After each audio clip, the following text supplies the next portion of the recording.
podcast is intended for mature audiences. The views and opinions expressed are those of the panelists and do not reflect in any way those of the podcast partners, sponsors, or affiliates. Enjoy. Boxingvoice.com. You need that fear. All I'm trying to do is make a stand for something that I truly believe is right. I truly believe is right. I wanna be like you. Come on, man. I'm the face of boxing. I'm the cash cow. I hold back on a pay-per-view. I know my job, I know my situation. Right. That's my absolute protection. Fight is gonna be way different for both of us. Boxingvoice.com. Good morning, TBV, and welcome back, ladies and gentlemen, to another edition of the Boxing Voice Radio, hashtag TBV podcast, wherever those hashtags are used. We're back with another one. Eddie Hearn responds. Shots fired, but we prepared you for this. No proof given, but he does threaten to later release proof that Ortiz is ducking, proof that he asked for more money, proof that the Boxing Scene article was incorrect in the amount of money Big Baby was receiving, in the amount of money that the offer from Matchroom to Joshua-Ortiz was, and in the amount of money that Joshua-Ortiz asked for. One Eddie Hearn insinuating that possibly Lewis could have asked for even more money than the $10 million. He threatens to give this information after securing an Anthony Joshua opponent. The funny thing about these interviews, and they're all video interviews on Fight Hub and Behind the Gloves, he doesn't rule out Joshua-Ortiz. He still doesn't rule him out. He still says, when pressed by Marcos Villegas, he still says, I'm not going to release it because I don't want to have the next 48 hours be basically anarchy. He wants things to go smoothly. So you never know. Maybe Joshua-Ortiz is still on, because he has the chance to expose Ortiz if he's truly out the running. Well, tell the truth now. Why wait? But those interviews are very telling. Those interviews give you a certain energy. They gave me the assumption, the feeling that it was going to be Michael Hunter. But I feel equally as strong that those interviews, that Eddie Hearn's audio made me feel equally as strong that it's going to be Andy Ruiz. He went into Andy Ruiz's body type and how it's similar to AJ's past opponent, Jarrell Miller, and how Andy Ruiz and Jarrell Miller have similar body types, and Andy Ruiz might be a little bit faster than Jarrell Miller, but for the trainer, it's a safe fight. Then he goes on to mention Trevor Bryant, who I'm feeling may not get this opportunity from the energy of these interviews. He says, Trevor Bryant, he isn't really known. I don't even know him. Things like that. But he does mention that he's number one in the WBA. And I ask myself as a hardcore boxing fan, how the fuck is this dude number one in the WBA and I've never watched him fight? How is he number one in the WBA? And I only know this dude because Big Baby made him relevant by saying he wanted to give him a shot. I mean, it's crazy. So I don't think that dude's in the running. But Michael Hunter seems strong because Eddie goes on in the interview to say, I need the guy that we choose to be hungry, to want to rip these titles from Anthony Joshua. Now, looks like Michael Hunter's already been playing the part on social media. He's come out and said, I'm going to shock the world. Give me the opportunity. He's contacted Eddie via Twitter and Instagram, making it publicly known he wants this fight. We don't see Joshua-Ortiz showing this type of enthusiasm, this much initiative. Show us you really want the fight. Unlike Andy Ruiz, who came out on PBC's Fox show last night at 10 p.m. and said, hey, we're in heavy negotiations. He's talking to my peoples. I'm excited. He's excited. He's ready after coming off of that fight with Alexander Dimitrenko. Is he ready? Is this the best possible fight? What does Andy Ruiz bring to New York City? He's never fought over here. It's not about opponents. It's about the best possible fight for AJ. He's supposed to be making a U.S. debut. You don't want to shit the bed with an opponent that doesn't fit the demographic. Trevor Bryant could fit the bill. He's from New York, but I don't even think his own mom knows him in New York. Who the fuck is Trevor Bryant, man? When is he fought? Who's watched him fight? What TV? Who the fuck is that guy? Dude's just a headline. Michael Hunter, in-house, man. I could only hate as much on that fight as much as I hate on Bob, right? In-house. That's the safe route, in-house. But I'm still holding on to optimism. I'm holding on that my other champion, Anthony Joshua, stands up. Of course, there's two of them. He's a world champion. There's two of them. I know Deontay Wilder always steps up to the plate. I know Deontay Wilder was willing to pay $600,000 for step-aside money to make the real fight. I know Deontay Wilder accepted a flat fee. I know he's gonna do what's right for the fans. I'm just asking Anthony Joshua to do the same in choosing. Don't choose Trevor Bryant. What's right though? What's right is not choosing Trevor Bryant. That's the first one. Not choosing Trevor Bryant, getting him off the fucking list. He does not belong. But I'm sorry, brother. I know I've been long-winded, but you've been in and out. So I was trying to give the whole montage to give you the right time to make sure that coffee was nice and hot. DBLC Production.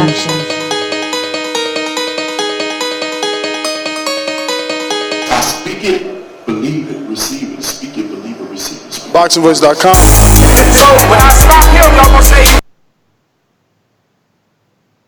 All right, we cut a little bit short today. It's all good. But yeah, man, welcome back to this morning show, Thursday. So be on the lookout for that flagship tonight. We're gonna handle a lot of boxing this weekend. But right now, man, Eddie Hearn had an interview this morning. I think it was Behind the Gloves or Boxing Social or somebody like that, and says that Ortiz turned down an offer that was substantially bigger than $5 million. So. He said the reports that came out said that he was going to get that he wanted $10 million was false. Also said that the reports that came out that said he was only offered $5 million was false. And he said that the lowball offer was false too. Eddie was kind of pissed off. I'm not going to lie to you. I know maybe it's the pressure of the event getting closer and closer, but it seemed like to me he was very agitated and kind of pissed off when he was doing the interview. He felt like Team Ortiz is leaving a lot on the table, leaving a lot of money on the table, leaving a lot of belts on the table, a chance to cement their legacy in the heavyweight division right now. And Eddie Hearn is just not, well, not that he's not buying it, but he's confused as to why you would turn down an offer like that. And he said next week, when it all plays out, then he'll let go of some more information. But yeah, man, I just don't know what's really going on, who's telling the truth, how if you're a challenger in the heavyweight division, and let's just hypothetically say, I said this to Javier yesterday. If Eddie Hearn is to offer Luis Ortiz $7 million, $7.5 million, hell, even the same thing he offered Big Baby, 6.5. In my opinion, Ortiz and team should definitely take a long look at considering that offer. I know it's not the $10 million that the media came out with or your team came out with and put in the media, but it's damn close to it. I can't stress enough, man. Like, is boxing? Are we getting to the business, or are we getting to the sport? Because if we get into the sport, it's the best fighting the best. And right now, looking at the landscape, there's no other better opponent for Anthony Joshua than Ortiz. Ortiz, with you, you can say, "Hey, I can wait till September and get the Wilder fight," but everything's not guaranteed. Just because it's good today don't mean that it's gonna be good tomorrow. When you got this kind of title shot, IBF, WBO, WBA, IBA, I mean IBA, IBO, all on the line for this fight, then if you're Ortiz, man, I'm looking at this like this is my fucking lottery ticket. This is a chance for me to prove to the world that I am a elite heavyweight. And then after I beat him, because if you're taking the fight, then all intents and purposes, you think that you're going to win. So after you beat Anthony Joshua, you're able to dictate the rematch. I mean, isn't that the cherry on top? You know, you get paid good the first fight, and then you get what you really are worth the second fight if you beat Anthony Joshua. Anthony Joshua has a lot of flaws. We've seen him with stamina problems against Vladimir Klitschko. Ortiz does seem to have pretty good stamina against Deontay Wilder when he was getting before he got knocked out. We've seen Joshua have I wouldn't say chin problems, but we see that if you touch Joshua's chin, then he might have an adverse reaction to it. We've seen it with Dillian White. We've seen it with Povetkin. We've seen it with Vladimir Klitschko. If you're Luis Ortiz, you're thinking to yourself, I'm a better boxer than all three of those guys. So I should have a better opportunity than landing something on Anthony Joshua. So long story short, man, I just think that if you're Ortiz and team, you should definitely consider taking $7 to $8 million if that's what's the offer. Because the way Eddie Hearn made it seem, that $5 million was nowhere near close to what he was offering. So you just gonna grab this $7 million from where? I seen the headline. Let me make sure. You give me 1 second. This guy, man. This guy always coming up here with these fake sources, y'all. What up with your boy Mike? I know Ness said they wanted $10 million and that shit was spot on. Now Mike, on the other hand, with his little fake numbers, $7 mil. Where he get it from, y'all? I'm telling you, I read something about $7 million this morning. Give me 1 second, bro. Yeah, and why you always got to bash nigga before I can put out the motherfucking facts. I'm bashing. Yeah, man. Yeah, if Eddie Hearn said it's that the figure $5 million was wrong. But is Eddie Hearn Mother Teresa? So we not supposed to believe Luis Ortiz. We gonna believe Eddie. I mean, is Ortiz Mother Teresa? I mean, Ortiz is a fighter. Promoters are known to be the liars. I mean, fighters can lie too. We've seen it with Jarrell Miller. And what do Jarrell Miller and Luis Ortiz got to come? Not saying that he's doing it now, but they both have failed drug tests. So that right there leans your credibility right there. So I'm not understanding. So you're saying Luis Ortiz is an all-around untrustworthy person because he tested positive before? I'm saying in the sport of boxing. Yeah, that's what I'm saying. In the sport of boxing. I'm saying all around because you're saying you don't believe his word. Are you going to ask me a question or are you going to try Well, I'm making sure that you understand the question because you're changing it. Go ahead. I'm just saying, does his word no longer have any value because he tested positive? That's all I want to know, so I know how we gauging people. What I'm saying is, in the sport of boxing, Luis Ortiz word or credibility has a stain on it because of the 2 failed drug tests that he has. We don't know what was going on with that guy. We don't know if he's telling the truth. So all I'm saying is that his credibility, not saying that he's a total flat out liar, his credibility has a stain on it. From here, all right, so I just wanted to be clear. He retires. I think you made that clear. I think you're saying Luis Ortiz tested positive before, so I don't believe that he only got offered $5 million. That's what you're saying. No, I'm not saying that. That's what you just said. You said he lost credibility because he tested positive. So you're saying that his story is fabricated. You're saying it can't be real or it might not be real because he tested positive. It might Don't not be real. afraid to say what you're saying. Say the truth. Why are you scared? I just said it. What you say? Because I'm not saying it the way you want me to say it. Don't mean that I'm not saying it. How many times his credibility in the sport of boxing has a stain on it.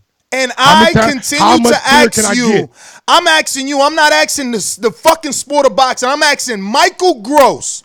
Do you not believe Luis Ortiz's word? I repeat, this is like the 4th time. Do you not believe his word because he tested positive? I don't know what to believe when it comes from Luis Ortiz, period.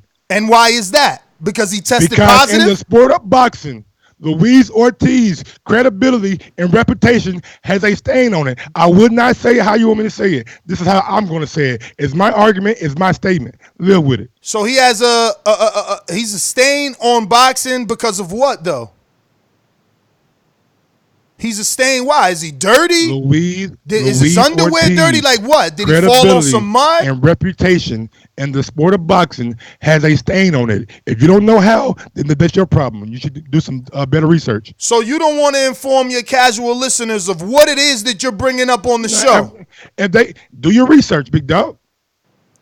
To the casual listeners, yes, sir. They should go find out what you're assuming. Only thing you gotta do is type in Luis Ortiz. It'll pop up, big dog. It'll pop up first Google search. It'll pop up right there. Bam. What will pop up, Mike? Whatever you want to know about him. And what are you insinuating about him? I mean, it's your argument. Are we gonna go on to the topic, or are we gonna go like try to dissect Luis Ortiz credibility? Well, I mean, you're the one bringing his credibility into question. I said what I said. And I'm trying to understand it. If you I'm don't trying to understand this, maybe everything is not for you to discrediting Luis Ortiz. I'm disrespecting Luis Ortiz? I didn't say anything about this. I didn't even use that word. I misheard you. I'm sorry. I didn't even use that word. You know? Look, I understand if you want to take a hard stance on PD use. I get it. I watched the PBC on Fox yesterday. I seen Deontay Wilder, Sean Porter, what was it, Abner Mares maybe, or maybe Mikey Garcia and Leo Santa Cruz. It was like 4 or 5 champions, one via. I don't never see this shit. Excuse me? What time do it come on? Because I don't 10 p.m. 10 p.m. Okay. So it was like 4 or 5 champions. And they were asked the question, you know, the Big Baby Miller situation was brought up, and everybody there except Caleb Truax, until Caleb found out Big Baby tested positive in the past. I believe it was Caleb Plant was there, not Caleb Truax. You're right. Wrong Caleb. Everyone except Caleb Plant initially went for lifetime ban. You know? They suggested lifetime ban. Shout out to Deontay Wilder. You know, Big Baby's my boy. I fuck with him. He's from Brooklyn. I wouldn't want to see a lifetime ban because I know this is what he does for a living. I understand that those are the consequences, or can be the consequences, if that suspension is brought down on him. I get it. But as a person that knows him, you know, it's just like you know, if you were told you couldn't do what you love, I would feel sympathetic towards you, regardless if you were in the fault or not. That being said, I salute Wilder, because at one point, Caleb Plant was like, I ain't really with a lifetime ban, you know, and then Wilder was like, nah, man, we need to stop being soft. We need to stop being soft. Like, he know what he did. This ain't his first time. And it was like, everybody was like, yeah, you right, you know? It's something like Wilder ass, where we need to stop being soft. And then Caleb Plant was like, damn, I didn't know he tested positive before. So yeah, you're right, lifetime ban. So everybody's saying lifetime ban because they saying use this situation, which again, this is what I said don't do. But I could be feeling this way because I know Big Baby personally. But remember, I said don't use this situation to implement a lifetime ban. Let it come from this situation, meaning because of this, a lifetime ban will be implemented. I know that sounds like it could still fall on the hands of Big Baby as the example being made. But you know, again, because I know him, I don't want life to take that turn on him. You know, maybe moving forward, he and all the boxers know next person to test positive for something this dangerous, lifetime ban. If it starts with Big Baby, again, I respect the decisions of the commissions and the sanctioning bodies, but it would be something where I would feel empathetic and sympathetic towards Big Baby because of his situation. That being said, I'm bringing it back to you.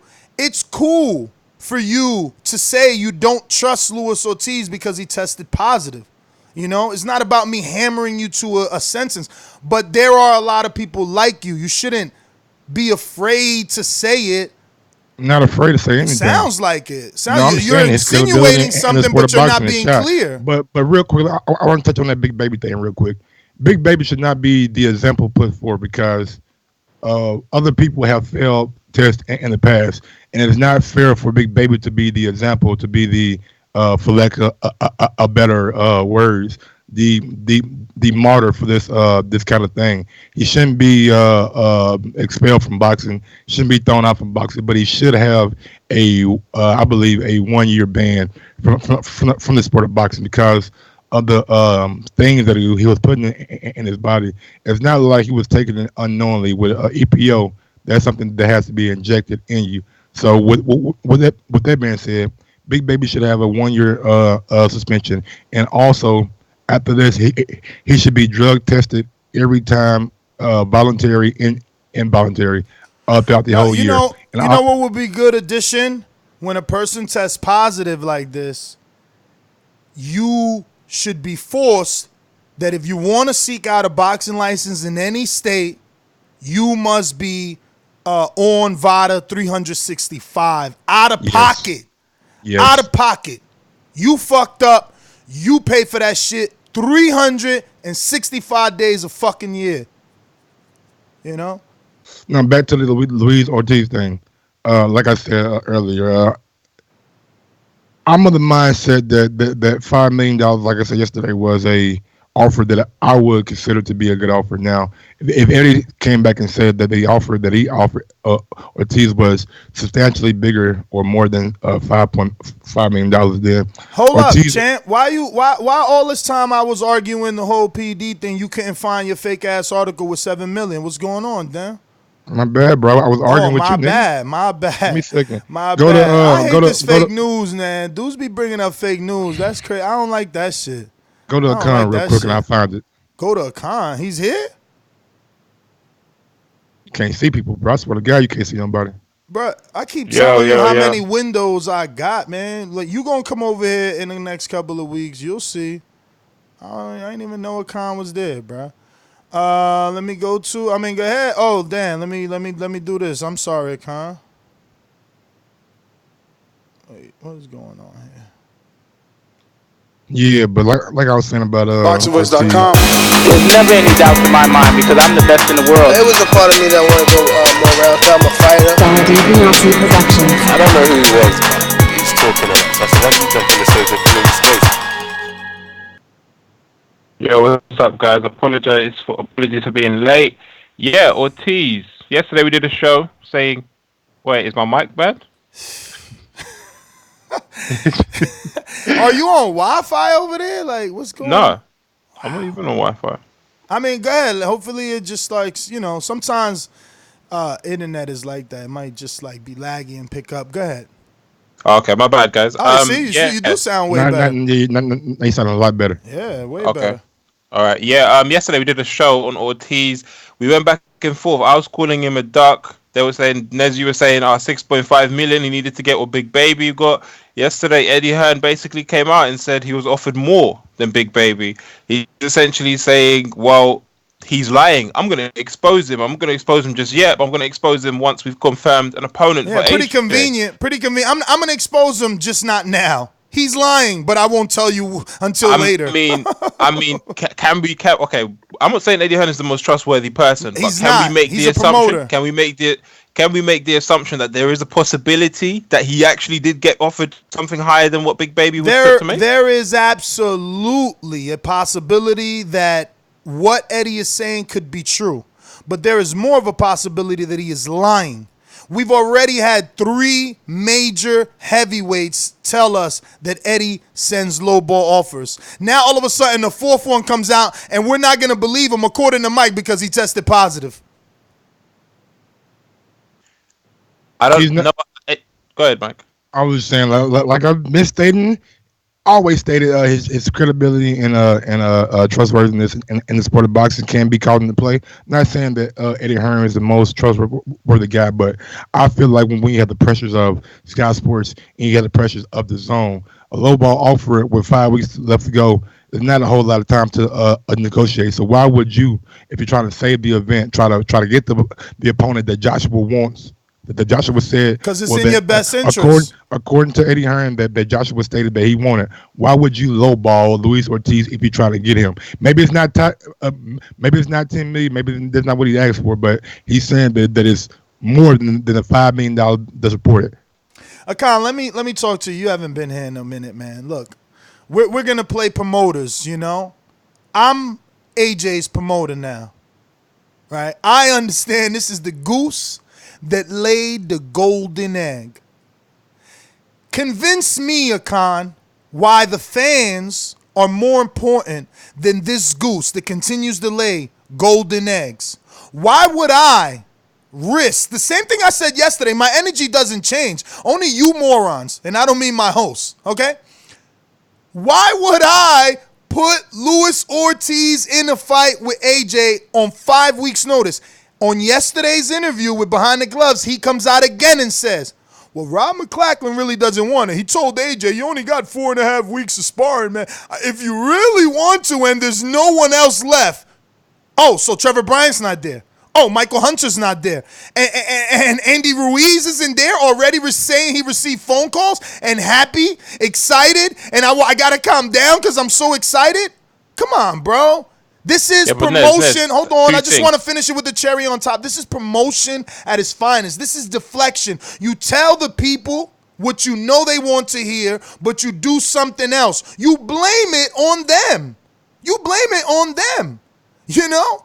If you're going to expose somebody, what you waiting for? Why? This is a world where we want it now. Give it to us now. You making us wait because you got to build that excuse. Maybe, maybe he's not willing to expose him because the counter offer has been sent back, and he doesn't want to out in the public maybe try to bash Ortiz. Maybe he's waiting on Ortiz. Bro, you know why? You know why he didn't expose him, Michael? Because he said it in that interview. He made it clear that Ortiz isn't even out of the runnings. He isn't even out of the runnings. And that's what I'm saying. He just got to show face because he didn't expect. You heard what he said on multiple interviews, the same words. I was so taken back when I read that article. I text Jay Jimenez.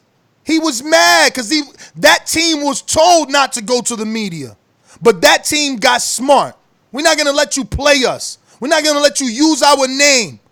Clout chasing. Acting like AJ want to fight us, but you giving us a lower offer than Big Baby. No, we're going to put it out there and force you to give us a real offer. Or maybe they're just trying to drive up the price, like I said the other day, trying to get close to that $10 million offer that they stated. Maybe, but guess what? Guess whose job it was to expose that? Eddie. But nah, I want to wait. Okay, but Nez, I'm gonna wait to show you he's a liar. There's two things that I wanted to point to. Two things. You said there's people that have said AJ and Eddie Hearn, they've made low ball offers, right? Two people. There's fighters, multiple fighters. Okay. Dillian White, Tyson Fury. Hold on. Let me give you the names. So the top heavyweights. So the top heavyweights, right? But I'm gonna pick this one. Dillian White, Tyson Fury, and Luis Ortiz. I'm just gonna pick this one. Dillian White. Dillian White said it was a low ball offer has been made to him too, right? Did Dillian White or did he not come out and say recently that Luis Ortiz rejected an offer from him to fight him at the O2? Did he or did he not? He said he rejected a $2 million offer. He rejected a $2 million offer, right? Yes. Okay. Now, you just said, Nez, why would Rob McCracken and Eddie Hearn say to let their fighter and their golden goose take Luis Ortiz on 5 weeks' notice? Why would they kind of thing? But I remember someone that you like a lot, Nez, saying, I think Deontay Wilder said, if a fighter really wants to take a fight, there's nobody that can stop him from making a fight. Absolutely. So if AJ, could it be possible that AJ, behind this golden goose AJ that has 4 belts, that sold out arenas, that sold 17,000 tickets at MSG, believes himself, I want Luis Ortiz, and there's no one that can tell me that I'm not ready for him? Listen, could it be a possibility that AJ wants this fight himself? Could it be a possibility? I agree that there could be a possibility. I also agree that that possibility is in this one, and I'll explain why. And there's a reason. I'm not even going to preface it that way. I won't butter you up first. I'll just ask you, do you believe when Deontay Wilder accepted the 12 and the 15 that he was serious? I do. Okay. So that's all I want to see from AJ then. That type of energy. When Deontay accepted that 12 and that 15, he was publicly out there. He was making it known he accepted it. Not like this. AJ hasn't said anything. AJ needs to say, listen, we know Deontay told Shelly. When does AJ say anything in the public, though? And that's fine. And that's fine, Mike. But I'm building my case as to why I don't believe him. I believe someone that acts a certain way. So if you want something, you're going to say it. My energy is the same. It doesn't change for AJ because I said this about Crawford not wanting Pacquiao. If you're not out there openly saying you want someone when people are asking you, I'm not going to believe that you want him behind closed doors. I'm not going to believe that. Yes, but at the same energy, I'm very sorry, but Team Ortiz, the same way you can say AJ is currently, so right now, you want AJ to come out and say he wants Ortiz. So that's essentially what you're saying, right? I want AJ not only to come out and say he wants Ortiz, I want AJ to say the same thing Deontay said. I've instructed my team that I only want Anthony Joshua. He needs to say, I've instructed Eddie to only get me Luis Ortiz. Okay, but with AJ, when has AJ ever come out mid-camp, right? So he's still, bear in mind, he's planning to come to the US to start his training in, I think, California or Miami or wherever he's training. He's coming. So when has AJ ever come out mid-camp to say, I want a fighter to step up and take this offer? I know I'm 5 weeks out, but I just want to make this public announcement that even though I'm in my camp and I'm preparing to defend my titles, I want this fighter to hurry up and accept this offer. Why should he go out? He's the champion. His team is instructed to go make the offer. He just literally he's did a boss, though, man. Like he instructs his team on what he wants done. No different Deontay Wilder. Just because he don't come out in a public and be boisterous about it, don't mean he don't want to fight. We see Terrence Crawford. He's not boisterous about stuff. Errol Spence is just now starting to be boisterous about stuff. Some fighters don't have that in them, man. Some fighters are not out here in the public. That's not true, man. You just ain't been watching boxing enough. Errol Spence been calling out Keith Thurman since the Robert Guerrero fight. Guerrero fight in the public. So you don't know what you're talking about. Don't try to make Earl and Crawford on the same page. They not the same. They not the same. We haven't seen before that little Brooklyn incident. We haven't seen Earl out here in the public talking like that. Now he's doing that a lot more. Brother, again, what year was Robert Guerrero Keith Thurman? Okay, he was calling out Keith Thurman, but I'm talking about talking like never mind. Go ahead, man. Exactly. What else you want him to say? You know better than I do. I just don't get what else you want him to say. Is Keith Thurman not one of the top in his division at the time that he was calling him out? No different than Luis Ortiz calling out the top of his division, which is AJ and Wilder, right? Like why is it so hard to debate normal shit? Like it's crazy. It's not. My whole point was that some fighters aren't wired like that, so you can't really fault them if they don't come out in the public and say that they want something if they instructed their team to go get it for them.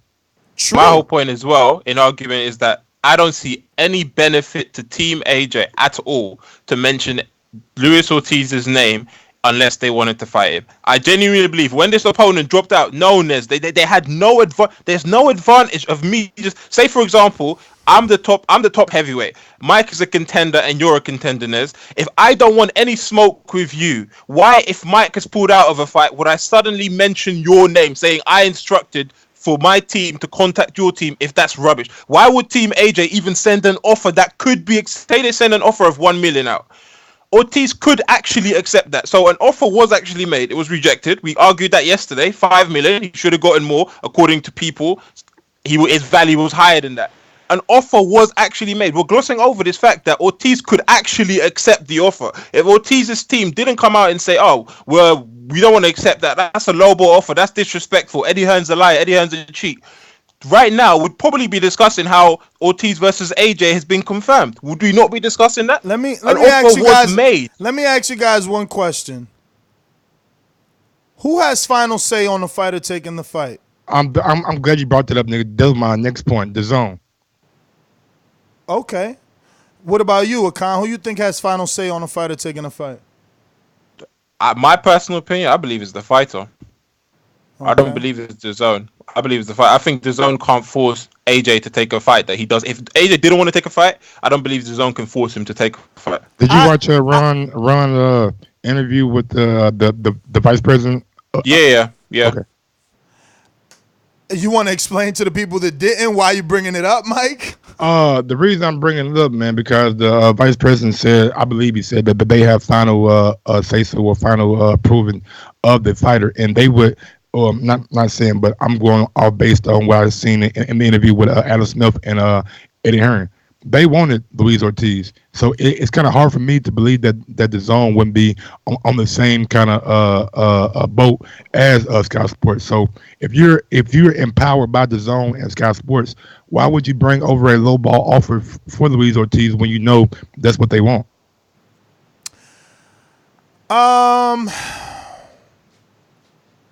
Why? I don't know. This is my thing. If Dazn wants Luis Ortiz, they want a big baby. They got him. Let them get involved. Just like McCroskey told Ron that they have a seat at the table. They have, ultimate say-so, But I just want to go back to my point. You picked Dazn having say-so. Akan picked the fighter. Good pick, Akan. Ultimately, the fighter is the one that controls. He sends the people out there. I'm going to say the advisor has a lot to do with it, right? And I just want to open everyone's eyes that a couple of people receiving offers have the same advisor, So could it be that same advisor holds different fighters at a different economical value, financial value? For hypothetically, like, is Luis Ortiz worth more to Al than Andy Ruiz? Okay? Because, we're like, oh, Luis is ducking. They're advised by the same person. Al Heyman still has to look at the offer and say, Luis, this is good. This isn't good. He still got to look at Andy Ruiz's offer. And think about that for a second. Now he gets to see two different heavyweight offers from the same team. It's his job to advise. So is he to take the first offer? Did Luis Ortiz, are you guys really sitting here calling Luis a duck? Do you really think that Luis got the offer, didn't send it to Al, and just say, you know what, that $5 million ain't good enough? Al didn't see it? Like, yo, you guys are crazy, Nez, man. If he has an advisor, so he has an advisor, and I believe... Like almost 99% of all fighters? Yeah. 100%. And I believe Al Heyman to be very influential with his fighters. Look at, I believe, Deontay Wilder. He's a very influential man, and he demands loyalty from those that he advises because they're very loyal to him. They never speak bad of him. They're very loyal to him. But the difference is, though, Nez, I believe, really, truly, even if someone advises you, Nez, and you have life-changing money on the table, I still believe that the decision lies with you, the fighter. You're the one that steps in the ring. I still don't believe that they can honestly tell you cannot take that fight, or I'm legally telling you cannot. There's no legal I never grounds said at that. all. I know, I understand. But what I'm trying to explain to you is that there's nothing whatsoever that can possibly, an advisor can tell you that can force you not to. The decision at the end of the day lies with you. Yes. Yeah, absolutely. But yes. But the advisor could bring that contract in layman terms. The advisor could tell you, Luis Ortiz, Bruh, remember, I got Charles Martin. I don't know. You pick a rumor, Akan. Did he get 5.6? Did he get 8 million? Did he get 6 million? But whatever rumor you want to insert there, that's what Al is telling Luis Ortiz. Okay? Like, you guys just want to make every situation individual when it's not. Yesterday, Eddie said in both those interviews, the landscape and the market have changed. Words that I used yesterday before he got interviewed. Things have changed. The landscape has changed. The market indicates that these fighters get more money. And if Charles Martin got whatever the fuck he got off a technicality, winning the belt because someone rolled their ankle like they was playing basketball, Luis Ortiz, who's done more, is worth more. And let me tell you something, Akan. I haven't read the book, but we all know the art of war. And if this is war, I don't give you Luis Ortiz, and I don't give you Andy Ruiz. There's weirdos in the chat saying, no, Al always lets his C fighters go. In the heavyweight division, ain't nobody a C fighter champ. Eric Molina got 2 title shots. He got more money than all of us. So shut the fuck up. This the heavyweight division. Andy Ruiz just got a win with Dimitrenko. He could go fight an Al Haymon fighter in Gerald Washington. Numerous. He could fight numerous fighters to get himself back in contention, or, you know, put himself in contention and make a fight with Heat and Wilder big in LA. Al Haymon could simply not do business with Eddie Hearn. It could be war. He could force Eddie Hearn to get backlash, make him have to only pick between Trevor Bryant and Michael Hunter, and see what the world says. See what the writers say. See what the bloggers and the YouTube say and the Instagram and all the hashtags. What does that reveal when AJ versus fucking Michael Hunter is official? Ness, you make a brilliant point, but you know what the difference? Hold on. No, man. one quickly. Okay, man. Go ahead. Ness, you made a great point, but you know what the issue is with all that you've said? Is that at the end of the day, the blame doesn't go to Al Haymon because we don't hear from Al Haymon. We don't see Al Haymon in the ring. We don't see Al Haymon on posters. We don't discuss Al Haymon in the public. People talk about him, but Al Haymon doesn't come out and talk about anything whatsoever. So the person that gets this blame for this fight, not the person that gets called a duck, the person that gets called I don't know, whatever you want to call him, is Luis Ortiz. Because even if you're being advised, Luis Ortiz is the one that looks bad for not taking this fight. Even if, regardless, I understand what you're saying. I understand how he's being advised. I understand how he's got the Wilder fight lined up. But this looks bad on Luis Ortiz. You can't call yourself the boogeyman of the division. Doggy. This looks bad on Luis Ortiz. It doesn't look bad on Al Haymon. He doesn't take any blows. Looks bad in April. Come September, you in a pay-per-view versus Wilder for the WBC Championship of the World. Plus, you almost knocked him out in the 7th round. I'm betting on me, like Wilder says. Luis Ortiz is betting on him. Fuck y'all. Go get your own fighters.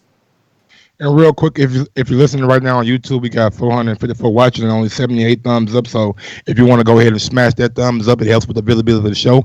If you want to smash that thumb down because you didn't like what Ned said this morning, go ahead and do that too. It also helps us grow or whatever. But man, look here, man. I'm on the side of logic. You know what I'm saying?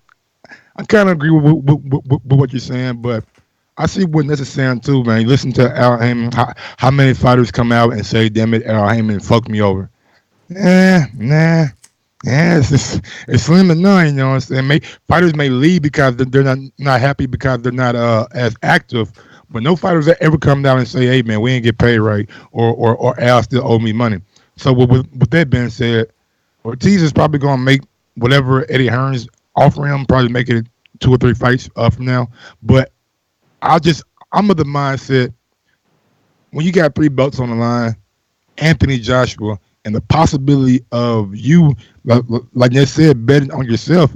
If I got that fight, I know, and I'm not a boxer. I'm not saying that I am, but if I was a boxer and been training, I just know my mindset. If I got that offer in like 7 or 8 million, I would have took it because I know I could beat Anthony Joshua. I could force that rematch, and I can get 3 times what I just made, you know what I'm saying, fighting him the first fight. So why not? But I understand sometimes you don't go against Al Haymon, you know what I'm saying? If he advise you to do something, most of the time the other fighters listen. Okay, Yeah, I that agree. was a weird quietness right there. I understand. Yeah, I agree. No, Mike out here dropping the mic and shit. You know what I'm talking about? I get what you're saying, Mike, and it's a valid point. But I just think it's just difficult to say to spin the narrative now. Oh, well, maybe Al Heyman is advising him. Maybe, but his team's come out and said, "Oh, we've received lowball offers." What That you tells mean, me you want a maybe? higher offer. Hold up, You want a Champ. higher Hold up, offer, Champ. right? What you mean? agree too, What you bro. mean, maybe? What you mean, maybe? He doesn't maybe advise him. Like, what No, the fuck? as in we're spinning the narrative right now that the possibility, the reason why he's not taking the fight, he might not be taking the fight, is because his advisor is telling him, "Don't take that fight. I can get you that in a Deontay Wilder pay-per-view later this year." No. I'm not saying that. I'm saying that could be a conversation. What I'm saying is he's possibly saying, don't take that yet. I got Charles Martin X amount of dollars. Don't take that yet. Remember what they offered Deontay Wilder last year, and he had a 12-week training camp possibility. You going in with 5, like, these things matter. And again, Eddie is watching. He said that yesterday. Like, we know we got to give a little more because it's 5 weeks. Come on, bro. Like, he knows he got to sweeten the deal. Let him sweeten it. Stop But Ness, the backing him. difference is, Ness, I'm very sorry to compare Charles Martin to Ortiz, but the difference is they were world champions. Who's the world Ortiz champion? Charles Martin? Charles Martin wasn't a world champion. They bought that belt. Absolutely. He WBC belt is currently around the waist of Deontay Wilder. They're champions. When you're a champion, regardless of how you got that belt, when you're a champion, your value is completely different. The conversations that you're having with Al Heyman is probably a bit different too. The level of conversation, because the money coming in for you is different. If Al Heyman saw $8 million coming in with Charles Martin, he probably looked at the top 10. He looked at who could potentially be his mandatory, and he's saying, how is my fighter or me earning that kind of money anywhere close anytime soon? It's a different Al Heyman conversation. put Charles Martin on a first class flight to goddamn England when he saw that damn Listen, you are absolutely right. And in every division, there's a champion more worthy than the next. More popular, more cachet. That doesn't mean anything, because that same comparison, there's still fighters with no title, with no world championship, that are more popular than champions. Adrian Broner. So, listen, the belt matters when it matters. And in this situation, it doesn't matter because Ortiz has cachet. He has cachet, bruh. Like, you want to go ahead and go in there and go with Trevor Bryant because he's number 1 in the WBA and no one's ever heard of him? Cool. Except the backlash. But Ness, wouldn't you agree that if you're Team Ortiz, you're thinking that this is probably the best time to get Joshua? And you might be right, Mike. He ain't got time to fucking prepare for my southpaw. You might be right. Until I got a Cuban background. Until Eddie tells me in an interview that Lewis is out the running, Lewis is doing exactly what he's supposed to be doing. That's true. He's driving the market up. He's doing exactly what he's supposed. He's advised. Listen to me. Listen to me. The biggest fights have been done with Bob Arum and Al Heyman. Both of those dudes, respectively, have either put on together or separately the biggest fights in boxing. And all love boxing. Luis Ortiz is managed by that guy, man. So you guys just need to chill, B. Just need to chill. I gotta give you guys keep throwing this ridiculous thing. You keep throwing out this ridiculous thing about, Lewis only got 500. If that were true, if that were true, he only got 500,000. Wouldn't he have not jumped on the times 20 offer from yesterday? Like, you guys need to stop. You need to just stop these lies. I don't believe he got 5,000. Yo, let me just report this. Let me just report this for you real quick to show you how much money these motherfuckers is getting. Marcos Maidana just voided his contract. He had a 3-fight deal with PBC to come back. He was training in Las Vegas. It was guaranteed $1.5 million at 160-pound weight class of a tune-up, plus 2 more fights. My man packed it up. He's back in Argentina. He said, fuck boxing. Why? Because he still got that old Al Heyman money. Did he get a signing bonus?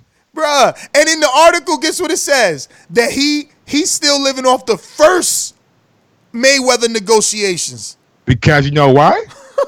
Because of them gloves. There you go. Because of them gloves. The Nets pressed fucking Floyd Mayweather. The only reporter to press Mayweather on them gloves was I. Yeah, but it don't matter. Listen, what I'm saying is that Al Heyman money is long. It's long, man. Niggas get taken Henry care been of for getting money good. for a long motherfucking But time. Nez, again, I completely agree that could be completely true.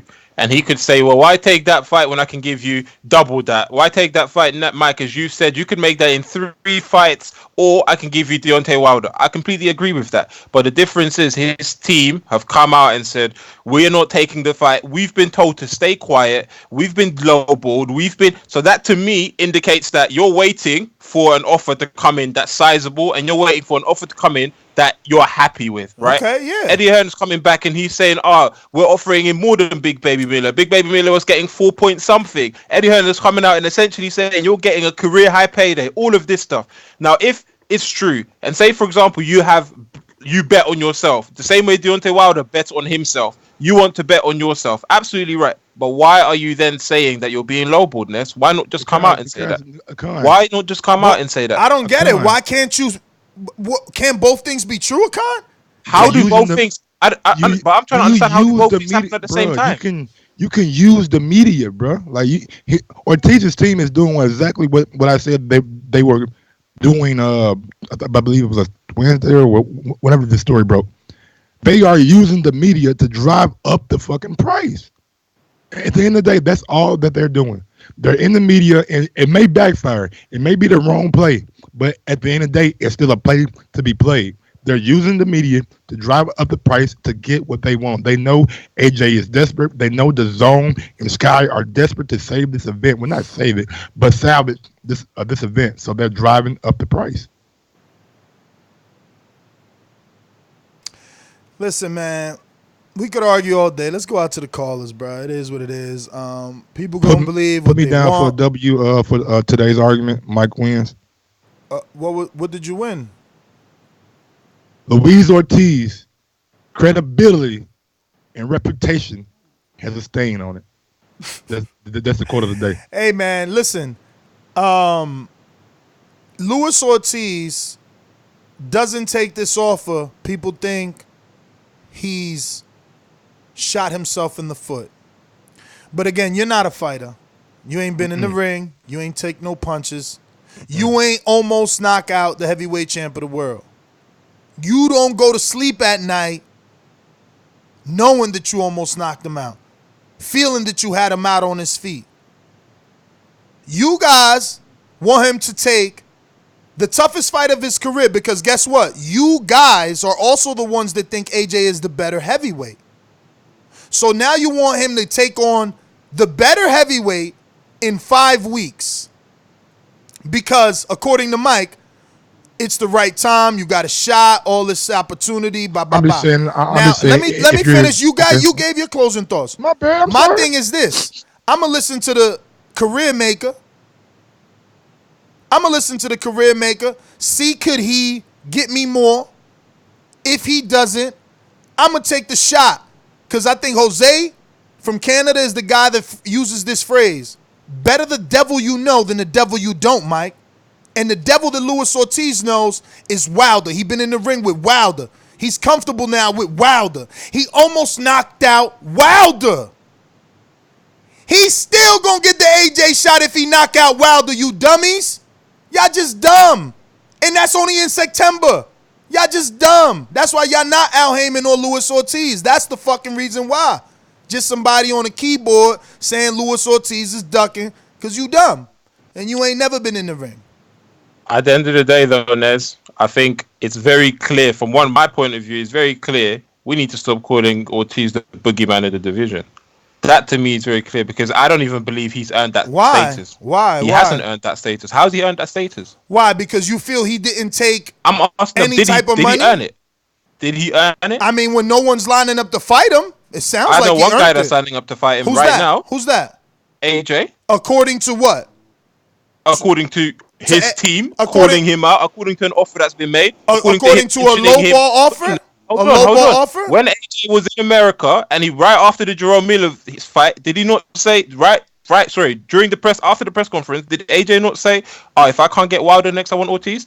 Did we not do a show that said, AJ's finally calling out Ortiz. We're giving him credit for mentioning his name. Akan, let me ask you a question, Akan. Why is it difficult for AJ to make fights with the people that the public perceives dangerous fights for him? But the other guys is so easy. Oh, it's not difficult, Nez. It's just that these fighters are suddenly realizing their value when AJ comes calling. Okay. That's the only difference. So you're saying Dillian White is delusional.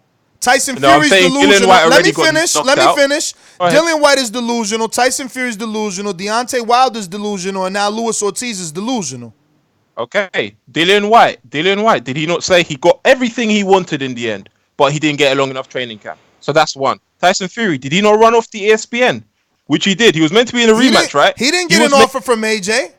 He came out after the Wilder fight. He came out after the Wilder fight in Good Morning Britain and said, AJ, let's give the public what they want. We can make the biggest fight. We can make. He wanted a flat fee. And what's wrong with that? Did not make. Hold on a minute. No. Let me defend that. Let me rebuttal that. Okay, Deontay Wilder accepted a flat fee, which means Eddie Hearn and AJ were already accustomed to sending out flat fees. So now Tyson Fury wants a flat fee. He can't get it. Hold on, Akan. I ain't done. When Mayweather sent out a flat fee, so now Tyson Fury wanting a flat fee, something that's been done historically in boxing, is a bad thing. That's a duck in your eyes. Go ahead, defend that. Hey man, y'all know what happened, bro? Hold on. Y'all know what happened though? I don't know. I'm pretty sure it was Tyson Fury that exposed this. Was a three-match offer or 3-fight deal not offered to Tyson Fury? And none of them were AJ. Yup, that's why he exposed it. That's why he exposed it. No. Let me rebut because you and Mike like not to give all the facts. You and Mike like to give all the facts. I've been letting you talk, Nez. Hey man, y'all, I'm gonna tell y'all what happened when y'all finish, bro. This shit is probably gonna blow y'all mind. Go ahead, Akan. I'm sorry. He offered a 3-fight deal. Did Eddie Hearn not come out and say, well, at the end of that was to get him back in shape, and at the end of that would be AJ? Did he not? Nope. It was 3-fight tune-ups. It was 3-fight tune-ups. I'm going to find the clip and I'm going to send it. And that's the thing. You continue to believe Eddie Hearn. I believe the fighter. I believe the fighter. This is the difference, Nez. This is the difference, though, Nez. These fighters are realizing their value when they're fighting AJ. Their value isn't the same when Dillian White is trying to fight Tyson Fury. Their value isn't the same when Tyson Fury is trying to fight Deontay Wilder. Their value isn't the same, Nez. That fight was easy to make. Can I rebut anything? Can I rebut anything? Because, dog, when Robert Guerrero fought Floyd, was his value the same when he fought Thurman? No. When you fight the super fight, let me just finish the sentence. When you fight the super fight, obviously your value isn't the same as it previously was. You're in a super fight. AJ is a super fight. Every time Canelo fights, it's a super fight. Jacobs versus Canelo is perceived as a super fight. Had he still been on a premium network, it would be pay-per-view. Stop this bullshit, Akan. When you fight the big name in the division, you're supposed to be paid for it. When motherfucking Rigondeaux fought Nonito Donaire years ago, he got his highest payday. Stop it. This is the way that it works. No, you want Luis Ortiz. You got only you, Eddie Hearn fans. Repeat what he says. You want guys, you're fighting AJ. You should just take whatever's offered because it's so much money. And you've never gotten that much money, plus is all the belts. Fuck you. That ain't how it works. Because the exact same thing that you're using as an excuse, I say you listen to the fighter. Well, let me tell you what your fighter said, Nez. I would fight AJ for free. I would fight AJ right now for $1 million. I would fight AJ for $1. And obviously that was not true. Obviously that was not true. Only a delusional fan would believe that because we all know this is prize fighting. But that essentially means to me, if you come out and you're a contender and you say you would fight the champion for basically nothing, that essentially means to me, if you make me an offer, a good enough offer, I'm taking it. That's what that means to me. All I hear when I hear people talk like that? Clout chasing, bruh. Same way that AJ's using Luis Ortiz's name, Luis Ortiz is using AJ's name. When Luis Ortiz says, I'll fight him for free, he's just using his name. He's just using his name. Ortiz's name possibly provide AJ with right now for clout chasing? You said he's clout chasing. Bro, he's a top 4 heavyweight. If you turn around and you no. Let me talk. You asked me a question. Let me answer it. You said, what could Luis Ortiz possibly bring? How does AJ use Luis Ortiz names for clout? Well, all right, let me think. One guy's on Gilligan's Island, the other guy's on fucking, I don't know what, the moon, right? Because Wilder's in another stratosphere, Tyson Fury's in another stratosphere, Dillian White has a pay-per-view fight on Sky. Who is the next possible heavyweight that the general public knows? A top 4 heavyweight in Luis Ortiz. That is who. So if you start saying his name, we will be happy with you. Stop lying, man. Look, let's just go to college. You guys lie too much. I can't deal with liars. I'm gonna have to go back to that. For you to say that a unified heavyweight champion of the world is using Ortiz, his name for clout in this game. Someone with 4 belts is using Ortiz's name for clout. That is absolutely ridiculous. All right, let me change the scenario then. Let me change the scenario. Ridiculous. Let me change the scenario. So when Lomachenko says he wants to fight Mikey, what's happening there? Lomachenko ain't AJ. But he's the again. We go back. No. Yes. No. Akan, AJ. Akan, listen, and you're absolutely right about that. But like I told you in my previous analogy, the Canelos, the AJs, the Mayweathers, those dudes, Crawfords, people that are on pay-per-view, those are your super fights. When Mikey and Loma come together, are we paying for that or are we not paying for that? Is that a super fight or is that not a super fight? Stop it, Akan. Like, you're burying yourself. Okay, but Nez, but put things in context. Okay, right now, there's 2 people that are the biggest draws in boxing right now. Errol Spence and Zendaya. There's 2. His name is Canelo and the other name is Anthony Joshua. Those are the 2 biggest names in boxing. Yes. You cannot compare anybody else, because they do not come close. They do not come close purse-wise. They do not come close commercial value-wise. They do not come close in terms of attendance-wise. They do not come close in terms of UK or US pay-per-view buys. They haven't been in the biggest fights yet. Not saying they won't get there. They haven't been in the biggest fights yet. So you cannot compare a Lomachenko to a Canelo. You cannot compare a Lomachenko to AJ because they are not on that level yet. I'm not saying they won't get there. I'm saying that they're not on that level yet. So you cannot compare them. You can't compare them. So AJ can't be chasing. If I'm AJ and I'm someone with 4 belts, I've made millions and millions. I've sold out Wembley. I've sold out in Cardiff. I went to the US and I broke the Madison Square Garden pre-sale record after. You have the WBC champion saying, I don't think that will sell. You have people doubting me. I've come and I've sold out Madison Square, nearly sold out Madison Square Garden. That's what I've done. I'm not chasing you for clout. You need me. I don't need you. If anything, I'm sending you an offer because I want to please my fans. My fans have been saying I'm ducking you. So I'm going to send you an offer. But I don't need you. Don't get it twisted. I can put Andy Ruiz Jr. in there. Nobody like it, Akan. That's what you don't get. That's why you're saying that is why. Listen, Akan. But you went on a 5-minute rant, champ. You went on a 5-minute rant. That's what I'm saying. That's why you're saying Ortiz's name, because that is the most recognizable heavyweight known and available. You could say Andy Ruiz at the top of your lungs. We ain't gonna care. How many times have I already said he ain't gonna do nothing in New York? He ain't never even fought in the East Coast. You guys bugging. Trevor Bryant is unknown, and Michael Hunter's a cruiserweight. You can sing and dance. You can lie all you want. Bottom line, Luis Ortiz is the next viable heavyweight, and he is a pay-per-view option in America for Deontay Wilder. Same thing I told Wilder to do. Do not leave Big Baby available for AJ to get. And he did, and AJ got him.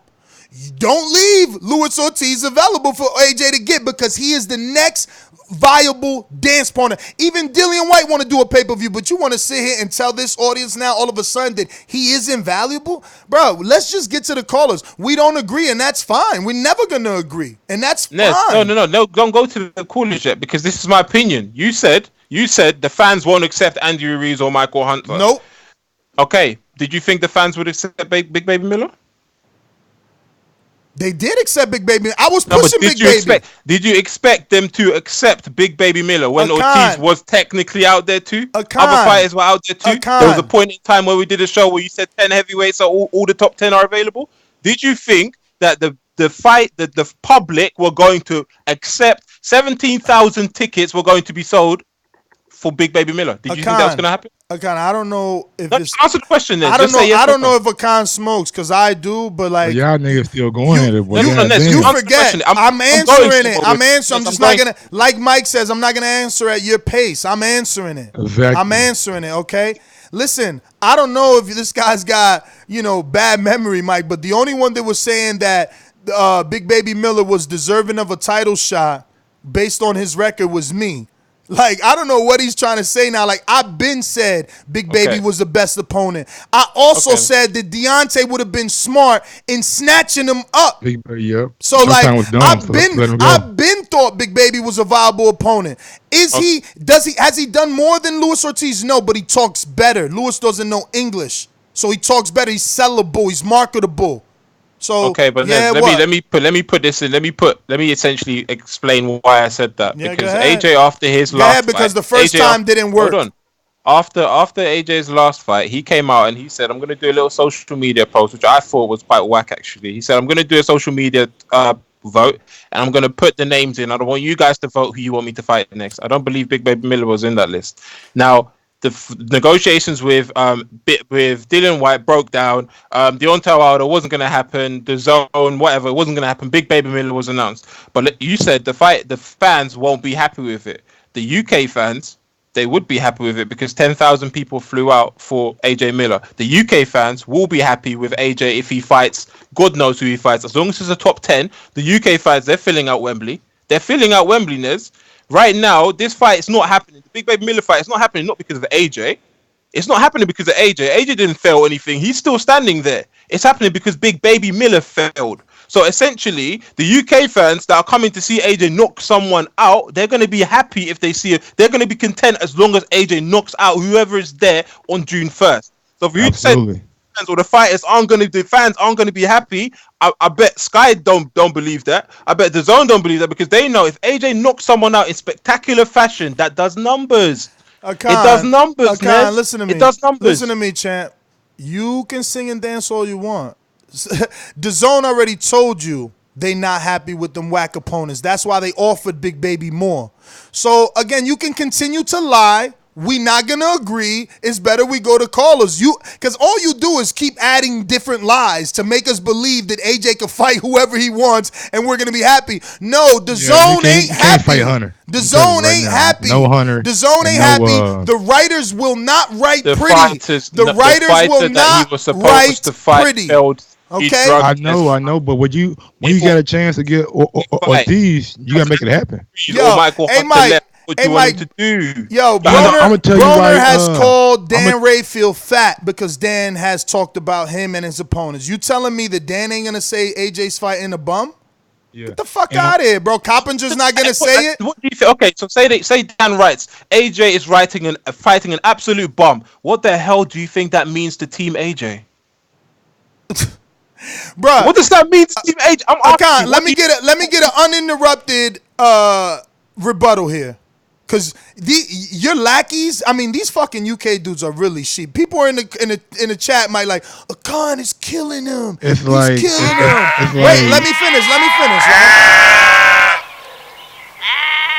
He said right now, if the writers write that, what is it gonna mean to Team AJ?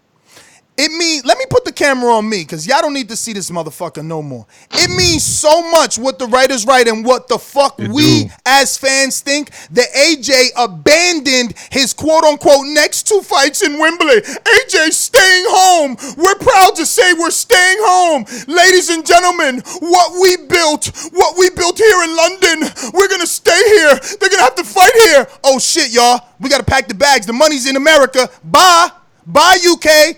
Bye. Get on them flights. Come follow me. I'm coming to America. You dummies. Follow me. No, I'm the man. I got all the belts. I got the biggest balls. Everybody got to come to London to fight me. Oops. I did it again. Swallow my words. I'm wrong. I got to come chasing. I got to come to America. I got to build my profile in America. Why? Because they slandering me. They talking about me. Why? Fucking Max Kellerman on ESPN calling me a bum. He's saying that Wilder's the real champ. Why? Because he fought Tyson Fury to a draw? No, I got to get on fucking ESPN and say, what? He drew. I knocked somebody out. He drawing. I'm knocking people out. Yeah, but you knocking people out we don't care about. He fought Joshua-Ortiz. Oh no, the UK says, who the fuck is Joshua-Ortiz? But America knows who Joshua-Ortiz is. Max Kellerman knows. Stephen A. Smith knows. And they shamed him. They shamed him so much they had to come back to America and on Charlemagne say, no, I'm gonna fight Joshua-Ortiz, Charlemagne. No, AJ, guess what, AJ? Nah, I already said it before. You ain't gonna fight Wilder. You ain't gonna fight Joshua-Ortiz. You gonna fight Big Baby. And who the fuck was he fighting? Big Baby. Why? Because he's a scripted ass heavyweight in shackles. He'll never be Deontay fucking Wilder. He'll never control his own career. There's only one Deontay Wilder. Let's go out to the callers. That's how you slay a motherfucker. These calls are brought to you by El Camino Electrical Services, experts in electric vehicle charging stations. For consultations and turnkey installation, visit us at elcaminoelectricalservices.com. Remember to rate us 5 stars on iTunes. Hey man, we got. I want all my Americans to call in and slay these motherfuckers. They running, they dodging, they hiding. At one point, they tried to tell us we had to go over there. At one point, they tried to tell us they was in control. We the fucking control. Don't let them tell you he ducking. The money's over here. Pay that fucking money. You want to make your biggest paycheck in America? Well, pay him in America too. He ain't ducking. You fucking giving out lowball offers. Let's go. Let's fucking go, America. Stand up for your fucking fighters. Alabama. I want Joshua. Joshua, come and see me, baby. If he doesn't hiding, no more ducking, no more dodging, no more excuses. Anything that better hear me, they won't lose. BoxingVoice.com. Yes, sir. Hey man, you hear the intro, man. No more ducking, no more dodging, no more hiding, no more excuses. Yeah, I'm tired of it, bro. I don't want to hear from Eddie, bro. Eddie, quit talking, nigga. I don't want to hear from you. Let AJ talk, man. Get that man out the goddamn dungeon, shackled to motherfucking chains, working out and shit, and tell that nigga come talk, man. I don't want to hear. Well, you ain't the motherfucking mouthpiece. That's a grown ass man. Tell that man to speak for himself. He puffy, man. He a whole hoe out here, like NO say, like the South say, he a whole hoe out here, nigga. Bro, you a grown ass man. I'm tired of hearing from another man telling me how you feel and what you think. Come the fuck out, tell us how you feel, man. You doing little weird ass sit downs for 2 minutes talking with your shirt off, talking about Big Baby. Nah, nigga.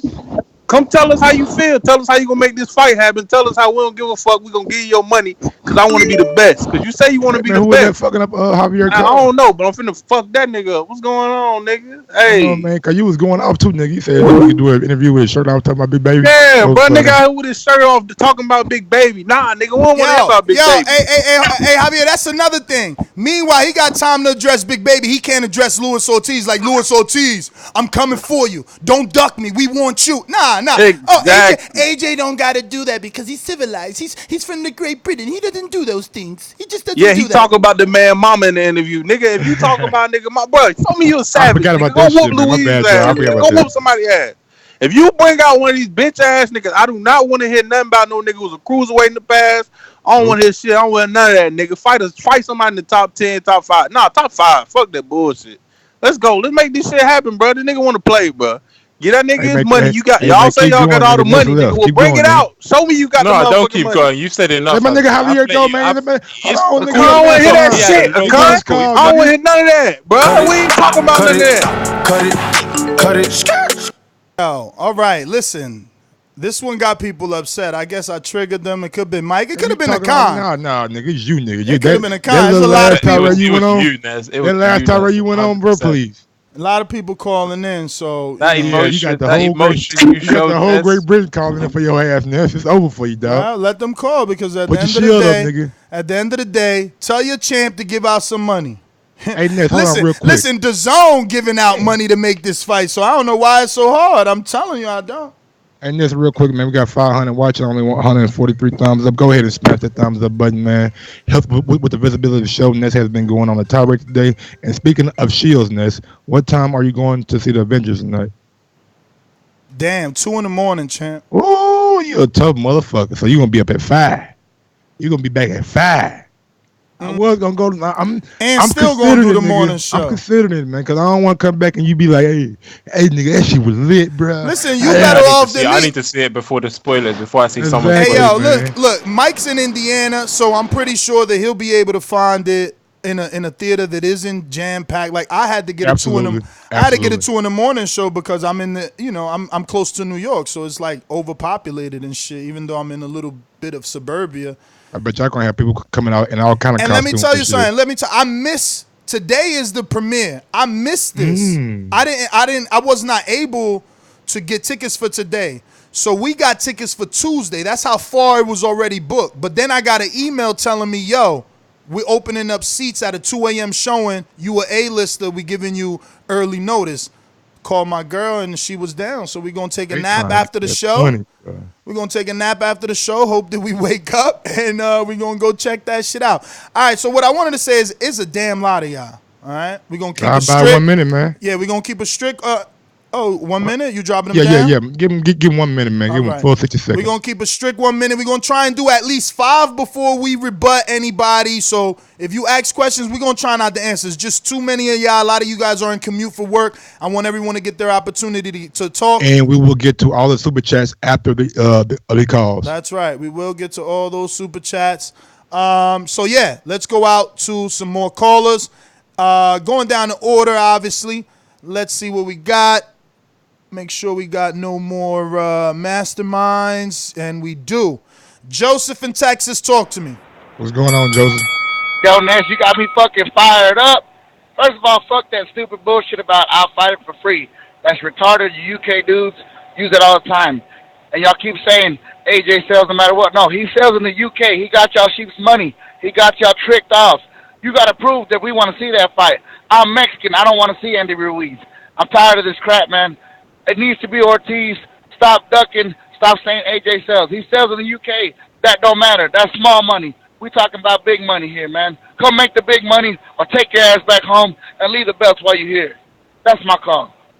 Damn, he said leave the belts while you're here. Energia, baby. That's an energy right there. We going out to Texas. Boomerang status. JD. What it do, champ? Outside.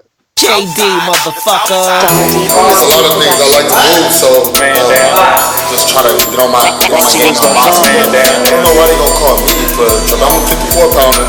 But I have a brother that's at 160. Shut out, Big Toe. Yo, man. Yo, if I'm a judge and somebody back, to the case. All this paperwork on Eddie Hearn, all the lies, I can't help but side with Luis Ortiz on this, man. I mean, again, he's like the fourth dude to say, he's sending low ball offers. So if I'm a judge and I'm looking at this shit, I'm like, okay, case closed. You know what I mean? Like, what the fuck are we looking at? Get this shit out of my face. So Eddie Hearn is handling Joshua the wrong way. You know what I'm saying? Just come off of the money. You know what I'm saying? Like, pay these dudes handsomely. You know what I'm saying? I don't even understand what the UK argument is, honestly. Like their argument is Ortiz is outpricing himself. Right. If you listen to your own argument, it's like, what? I just don't get it, man. Like, take the money, take the low ball offers because of the opportunity? No, pay the dude. That's all I got, man. All right. Going out to Boomerang in Milwaukee. Sal, talk to me. Get my goddamn stopwatch on. All right, Nash. Check this out, man. You did good today, Nash. You my nigga today, man. You finally back to your old ways, my nigga. This for Odd Man Johnson, a.k.a. Khan looking ass, and Mike Little Cornbread Earl and me looking ass. You niggas is so disrespectful, bro. This nigga Khan say he should just take the first offer. Like a nigga like Ortiz ain't allowed to negotiate. So what he asked for 10, it's part of negotiation. You niggas didn't have that same energy when AJ bitch ass was on fucking the interview talking about, oh, Wilder want this work, give me $50 million. They brought that nigga $50 million, he took this tail and run. You niggas ain't had none of that energy. You talk about please. AJ was Cut allowed it. to go back to the table Cut and it. negotiate Yeah. and all that bullshit. Fuck You gotta that. go Why watch my he ain't take the motherfucking 50 million? podcast, nigga. Now, Mike. Now, Mike. Back to your ass. You talking about you Got don't believe 9 seconds, Ortiz, nigga. but yet you cock ride 7 seconds. Eddie Hearn on his every word, and his ass out here 2 lying every seconds, nigga. goddamn day. Cut that shit, nigga. Cut it. Yo, Sal. I got my goddamn stopwatch going today, nigga. Use that boomerang status, Sal. We gonna go out to. Let me make sure I got no more boomerangers or ringers. We got up, man. I know we got somebody booming coming in. Let me check that 718. Man, run with these gifts, bro. I swear to God, man. This nigga Ron is the gift genius. You know what I'm saying? He got the lighter strike for you when he just like you were. All right, we're gonna go out to Awali in the UK. Awali, please have that service in order, bro. You're becoming known as the dude that talks in his closet with the bad phone. I don't think his wife likes him listening to boxing podcasts, guys. I don't think so either. Yo, Nestor, why you chatting shit, man? I just moved houses. That's all it is. Oh yeah, so they let you talk out the closet now? I don't know. Every time I'm just being honest. Every time you call in, you be whispering. But go ahead. Nah, because you guys are doing some late night shit, man. You know what I mean? I got family. But anyway, yo, listen. Last year it was AJ's a duck. He asked for this money. He asked for that money. He don't want to fight nobody. Ortiz is talking about this guy don't want to be nowhere near me. He'll never be in the same room. All this bullshit. But you know what I realized, Nest, yeah? Ever since Wilder ducked AJ, you become an advocate for pussies and ducks, fam. It is what it is. It doesn't matter what you say. If this guy's been offered X amount, I don't want to hear no talking, fam. Negotiate, and at the end of the day, when the money's out there, go get it. And then take these 4 belts. Does not mean anything about the belts no more. About being heavyweight champion of the world. It's bullshit, man. That's no bullshit. AJ's going to go out to New York, have a party, knock out someone, come back. Cut that shit, man. You heard him? He gonna knock out someone. That's someone. That's how much of a sheep he is. He don't care who it is. Big up Michael Hunter out here. Yo, my man don't care about his money. Poor guy. And there's no disrespect to Michael Hunter, bro. You just gotta be more done in the heavyweight division before you get that kind of title shot, in my opinion. Ortiz, man, make the fight. I told y'all last week and before that when all this happened. Dillian White, Luis Ortiz. They say Dillian White wasn't feasible. Ortiz has got to be the guy. Get it done. And what happened was Eddie Hearn came out with a good ass offer the first time, and we all know you don't take the first offer. I don't give a fuck what it is. Probably about $7 million. Like, nah. If Al told Ortiz, if that's their first offer, nigga, it's more money out there. Hold on, wait up. We gonna get you more. We going out to Suleiman, New York City. Talk to me. Hey, how you doing, Ness? How you doing? I'm listening to your show, man. Everything's cool. But you know, at the rankings for the WBA, the number 1 contender is Mahmoud Shah, and you guys haven't mentioned him at all. I think he has the mobility. He's fit. He's ready, and also he has the regular belt, and something that AJ has to address. And he's the best possible opponent for that fight. Okay, so that fight should be made, and all the other fights should be considered relevant because Luis Ortiz is not even highly ranked in the division, and he's that's the best possible opponent at this present time. You guys have a great day. Suleiman, who you said? You said Trevor Bryant? Because that's who's number 1 in the WBA. Mahmoud Shah. The Mahmoud Shah is more higher ranked than him. Mahmoud Shah should be the next available opponent. Oh, you're talking about Manuel Shah. Nah, Mahmoud. Yeah, Mahmoud Shah. That's the guy that they should put. I don't know why you guys are not mentioning him in the show. Well, he tested positive too. I mean, Mike doesn't fuck with him because he says anybody tested positive. No. Let's get it right. His B sample came back negative. The same test. So if his B sample came back negative, then they could have contaminated the first sample. We going out to New Orleans on a boomerang 90 status. seconds. Ladies and gentlemen, I'd like to introduce to you a young fella, and he comes from the Magnolia. What's going on, Eno?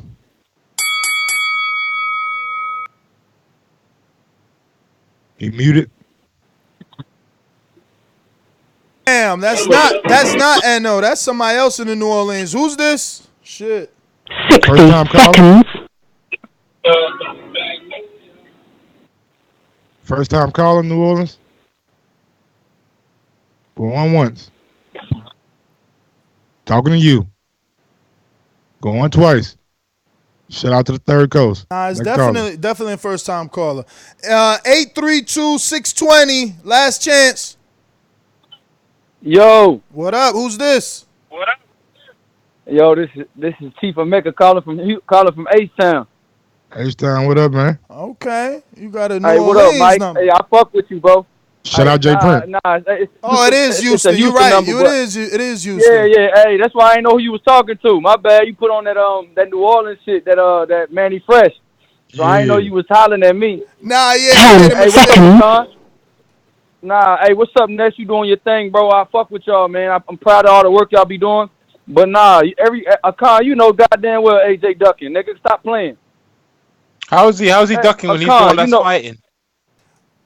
Man, you know he don't want none of that Joshua-Ortiz smoke. Man, Eddie Hearn signed him for 3 fights to keep him away from goddamn Anthony Joshua. Man, you know that bullshit. He could have fought. Okay, but he going offer now. He going offer now. So why didn't he sign it? And it's a low ball offer. Pay the man That's what he why. worth. But if you're ducking someone, you don't make. Why would he make an? If there's an offer, come to be on, accepted, Akan, you're smarter than that. You're smarter than that. If you're making an offer that you know a person won't accept, it's still a fucking tactic, bruh. Because you don't even know what the offer is. You came up yesterday saying it was $5 million. You don't know what the offer is. Akan, why would he take an offer when he got a pay-per-view on the table and he don't want to jeopardize that? Because if he do lose on short notice, he not getting that pay-per-view with Wilder. I understand that completely. We said that on this show, and it makes reasonable sense. But that still makes you a duck. You can't then call in and say AJ's the duck. How the hell does this make AJ the duck? No, he's not ducking. He you know what I'm saying? When you in boxing, man, you gotta do what's best for your body. Hey, big dog. What he said his name was, Mike? I forgot his name. Hey, but champ, if you don't wanna, hang up. What's your name? Man, King Luna, bro. King I'm from Luna. Houston. All right, I got you, B. Yeah. Hey, big dog. If you want to sign up to a Patreon, you can. You know what I'm saying? Get you some of that boomerang status, so you ain't gotta wait in line. You know what I'm saying? And you can be first, and then you can come back. You know what I'm saying? So if you want to check that out, Patreon/The Boxer Voice. Speaking of cutting lines and coming in first, we got one coming in from the UK.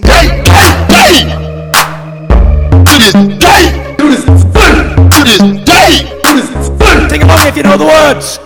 Come on.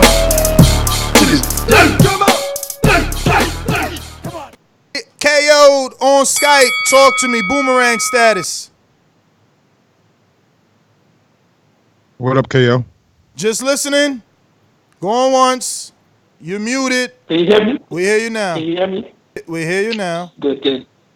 Listen, first of all, Javier is a retard and he talks so much bullshit.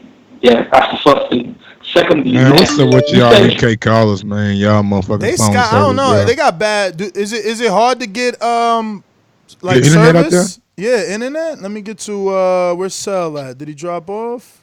My nigga said it's hard to get internet out there. I don't think you gotta do is put up a damn tower, get that 5G popping. Like we do in the States, you know what I'm saying? I don't know. Y'all gotta come to the States for 5G, y'all got 5G over there? We have 5G. I don't think we have 5G yet, you know. Yeah, okay, yeah. Might do. I don't know, but I'm not sure. Y'all still on dial-up, probably. I feel it. No, Mag, you know what fucking dial-up. Oh, my bad. My bad.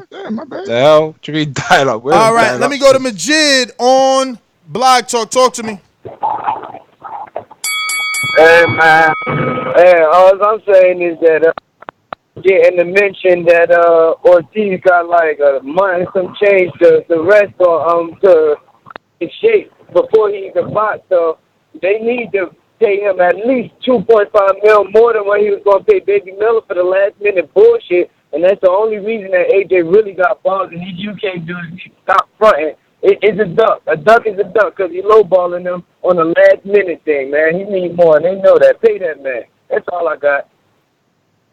Hey, man, to all the people calling in, man, if you're on Bluetooth or speakerphone, get off that shit, please. Mike, let me go out to official Don on Skype. Don Dada, what's going on? Da da da da da da. What up? Da-da-da-da-da-da. I guess he ain't coming on. DJ, go ahead and talk, you fucking phone jacker. Yeah, nothing, bro. Everyone knows Ortiz is ducking Joshua. That's point one. Point two. The King is coming to New York June the 1st. King Kong? He's going to knock out whoever. Whoever's in front of him, he's going to knock out 100%. Not really looking forward to that fight. Not really looking forward to that fight. Wow. What they should do, but I don't think this could ever happen. They should try and pay fucking, what's his name? Brazil, step aside money and get that fight cracking with Wilder. Why can't they try that or do that? Ooh, tell AJ That's going to take John Skipper to make a significant offer. You know how it goes. Got to go in the bag, baby. Yeah, whatever. They should try and make that happen. That's everyone would love that. Deal, baby. 60 million, baby. Why would AJ and Eddie try to give you the fight you want? You're crazy. They'll never give us that fight. Yeah, nah. Soon it will come. But I don't know what you just said. Yeah, me neither. But, you know, he tried at least. All right, and his time is up. Mm-hmm. We're going out to, what do we got? Looks like Donald. In Seattle. In Richmond, California. Oh, no, that's dumb. What's going on, Rich? Who? What's up? Hey, they need to make the Luis Ortiz fight. Give him what he wants. Make the damn fight. Nobody else is going to sell it like how they need. I mean, there's nobody else. There's nobody else that they could bring in right now. Unless they're going to bring in a bum, if that's what they're going to do, go ahead and bring in a bum. But also, another thing that I'm looking at, too, is that Luis Ortiz knows that he's going to get that Wilder rematch. And he probably already knows what he's going to get on the Wilder rematch.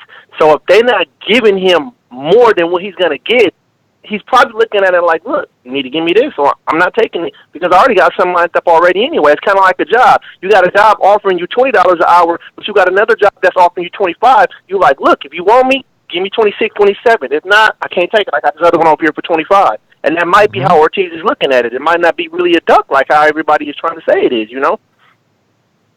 I don't think nobody's thinking about that. Too. Yeah, for real. Well, all right, Donald. Thanks for calling in. Time to go out to BoxingVoice.com. It's money to shit. Working that wrist. Ballin' like Swiss. Diamonds wet like a fish. Pull up with them sticks. Come fuck with the clique. We fucked on your bitch. She sucking the dick. I'm whipping it up. Hey, yo, what's going on? It's your boy H Money, Mr. Dazn, and I gotta salute Eddie Hearn for paying fighters the most money. Like I said yesterday, if you want to get your biggest payday, come to Dazn. Like these fighters, Luis Ortiz, he's offering you your biggest payday. What are you bitching about? And you 40 years old. Come on now, you haven't beat no champions in your life. I respect every fighter, but come on now, Luis Ortiz. And Eddie Hearn is paying Daniel Jacobs $15 million. These people, they leaving PBC and coming to the zone. I mean, he's not the only fighter, bro. Shout out to Deontay Wilder, bro, because I like how he played the game. Deontay Wilder, he deserved that money. Because he's the champion. Luis Ortiz don't deserve shit. He ain't beat nobody. Anthony Joshua is the star in this. Like, Anthony Joshua gonna sell out the stadium. He gonna sell out Wembley. He gonna sell out Madison Square Garden. Luis Ortiz ain't doing shit. I mean, I don't want to disrespect no fighter, but come on. Hey, we can get another fighter and do that, bro. We can get Andy Ruiz. Cut it. It's money. Diamonds went like a fish. Pick up your shit. Yo, wow. Can you learn the words? Or you over there just breathing and shit? I'm just fucking doing the melody, nigga. You know, nah, you doing the ad-libs and shit. I'll be melody Mike, nigga. Yo, let's go out to M Stacks on Skype. What up, Stacks? Stacks on deck. What's going on, man? What's going on? How y'all feeling today, man? Fine. What day is it? I don't even know what day it is. What's today? Thursday? Yeah, it's your day.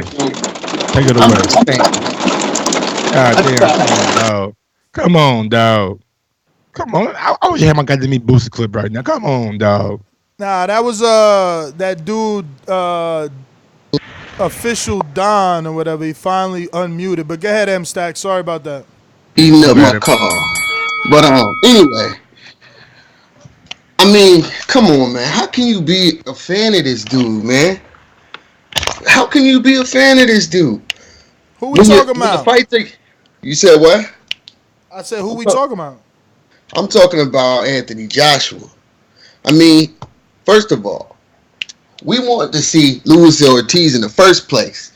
No one was talking about Jarrell Miller. Let's be honest. Second of all I see Deontay Wilder doing is he negotiated with Fury and Ortiz, made 2 fights, fought them both. Anthony Joshua negotiated with Fury and Ortiz, and all we get is this fucking bullshit. All we get is bullshit from this dude. This dude won't even fight a top 3 heavyweight. He's never fought a top 3 heavyweight, ever. His resume sucks. He can't make a fight. If he wants to make a fight, he knows what to do. He knows what to back. Cut it. Going out to That was one of the worst calls I think I've ever heard on this show. That if you're someone that's waiting to call in and that's what you come with, that on it, don't even call in. Hang up the phone. Get off Skype. Close your laptop. Get off your phone. Whatever it is that you're doing. Don't call in with absolute bullshit that guy came in with. Absolute bullshit. Go ahead, Ness. Sale on the boomerang status. Did we go to him twice or no? Nah, just once. I don't duck nobody's sale. Come back to me, Ness. I'll come back to you now. All right, we going out to Checkmate Boxing. Talk to me. Checkmate, what's the deal? You dropped off like that? Checkmate. Boxing on Blog Talk. You hear me? Now we do. You hear me now? Yes. All right, cool. Yeah, first of all, AJ's been he has been ducking Ortiz, and that's actually a fact. So now when they want to get him on a fight, 5 weeks notice to prepare for such a big fight, that's ridiculous. Considering the fact that in the September 2018, AJ said he needed a full 16 weeks, and that 14 weeks was too short for him to prepare for Wilder. So that's some bullshit right there.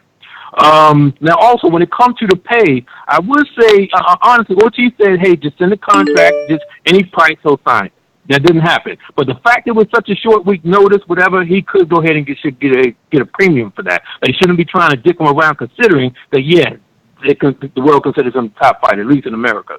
Okay, AJ is actually making a career payday here in America, so again, how he's going to pay him peanuts, but yet he's making a career payday, and it's not in the stadium. Okay, and also, doesn't it doesn't matter that he got paid what he got paid for. Wow,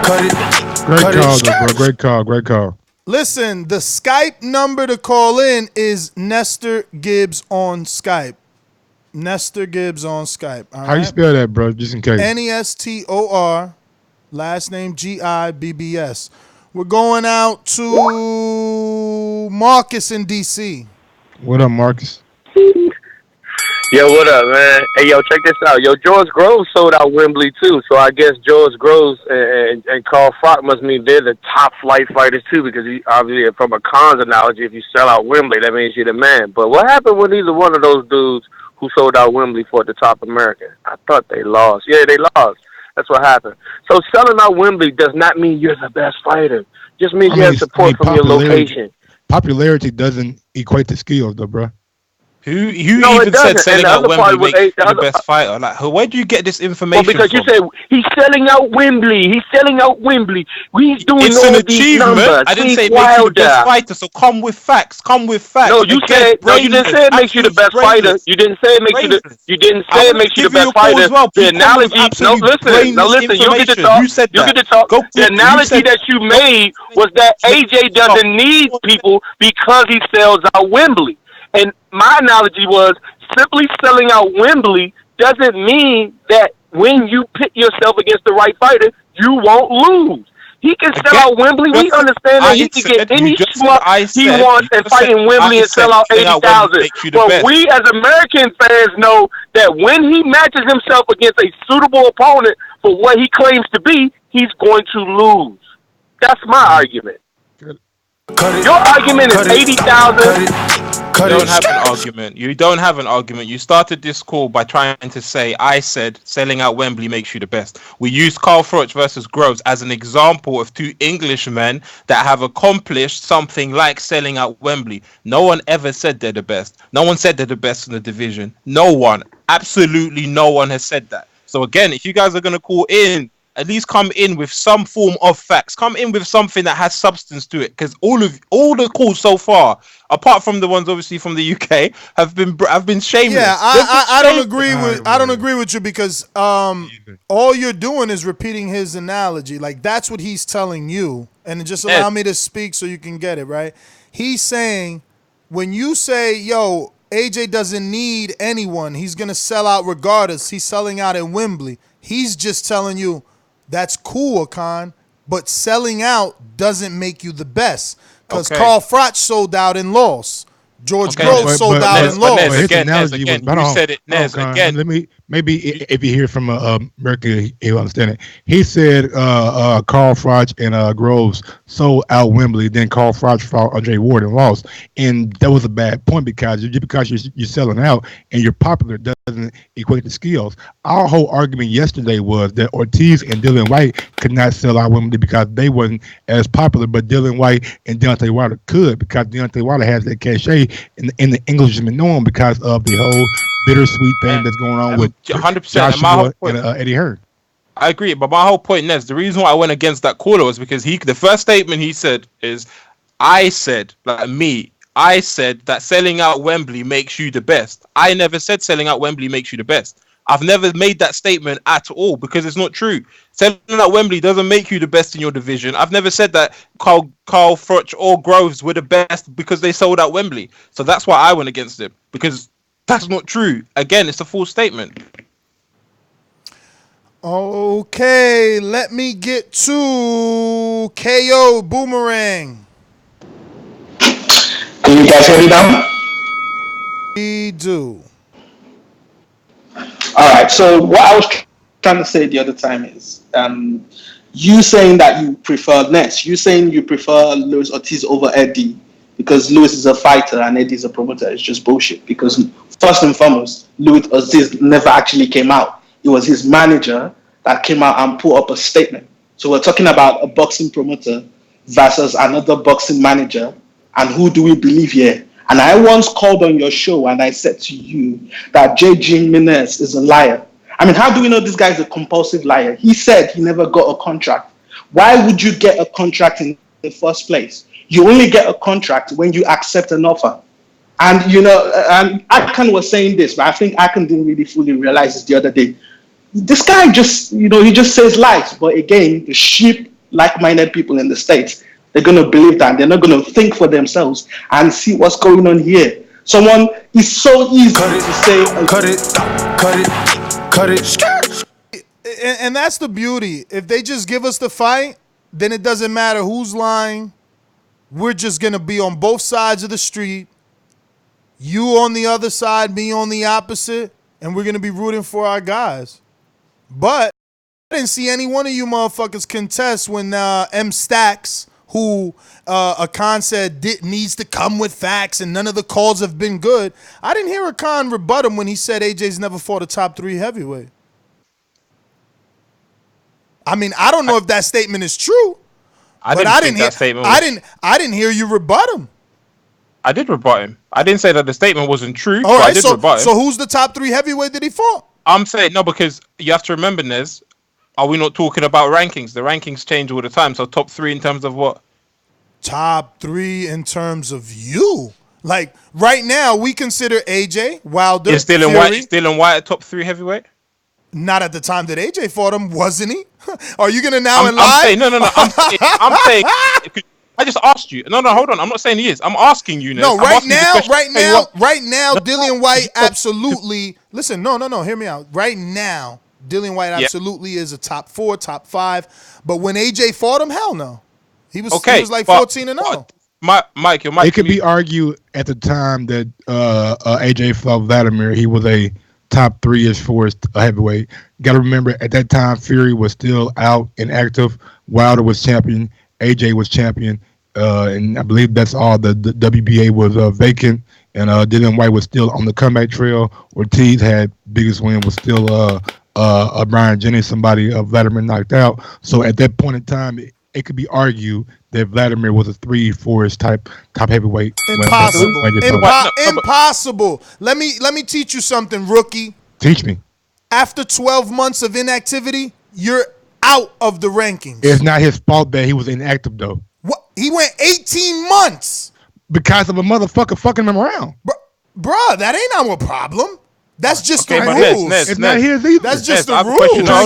That's just the rules. He's trying to get his belts back. That's just the rules, baby. Don't be mad at that. I've got a question for you. So when AJ fought Parker, was Parker as a world champion, not a top 3 heavyweight?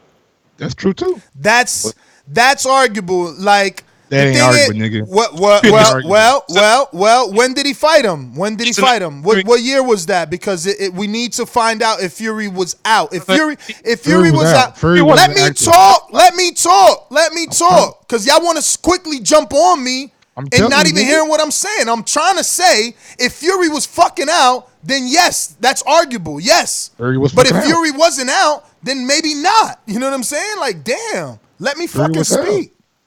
What's up? Yeah, I'm happy with that. I'm just saying, let me get it out of my mouth before you start. Damn, let me finish my sentence. Bro, I can read mine. I'm sorry. You can't read mine, nigga, because I ain't get to say what I was gonna say was on my mind. Interrupted you, know what I'm saying? Get your ass out of there. Read your butt. So Nez, you asked me, why didn't I rebut him? Because again, if you call in and you're not actually bringing any facts, what's the point of me going against you? But what isn't the facts?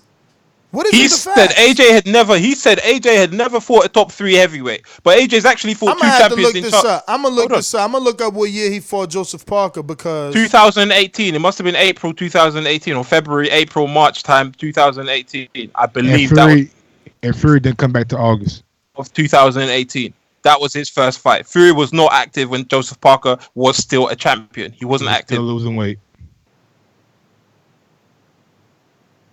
Trying to tell you, man, it was in March of 2018.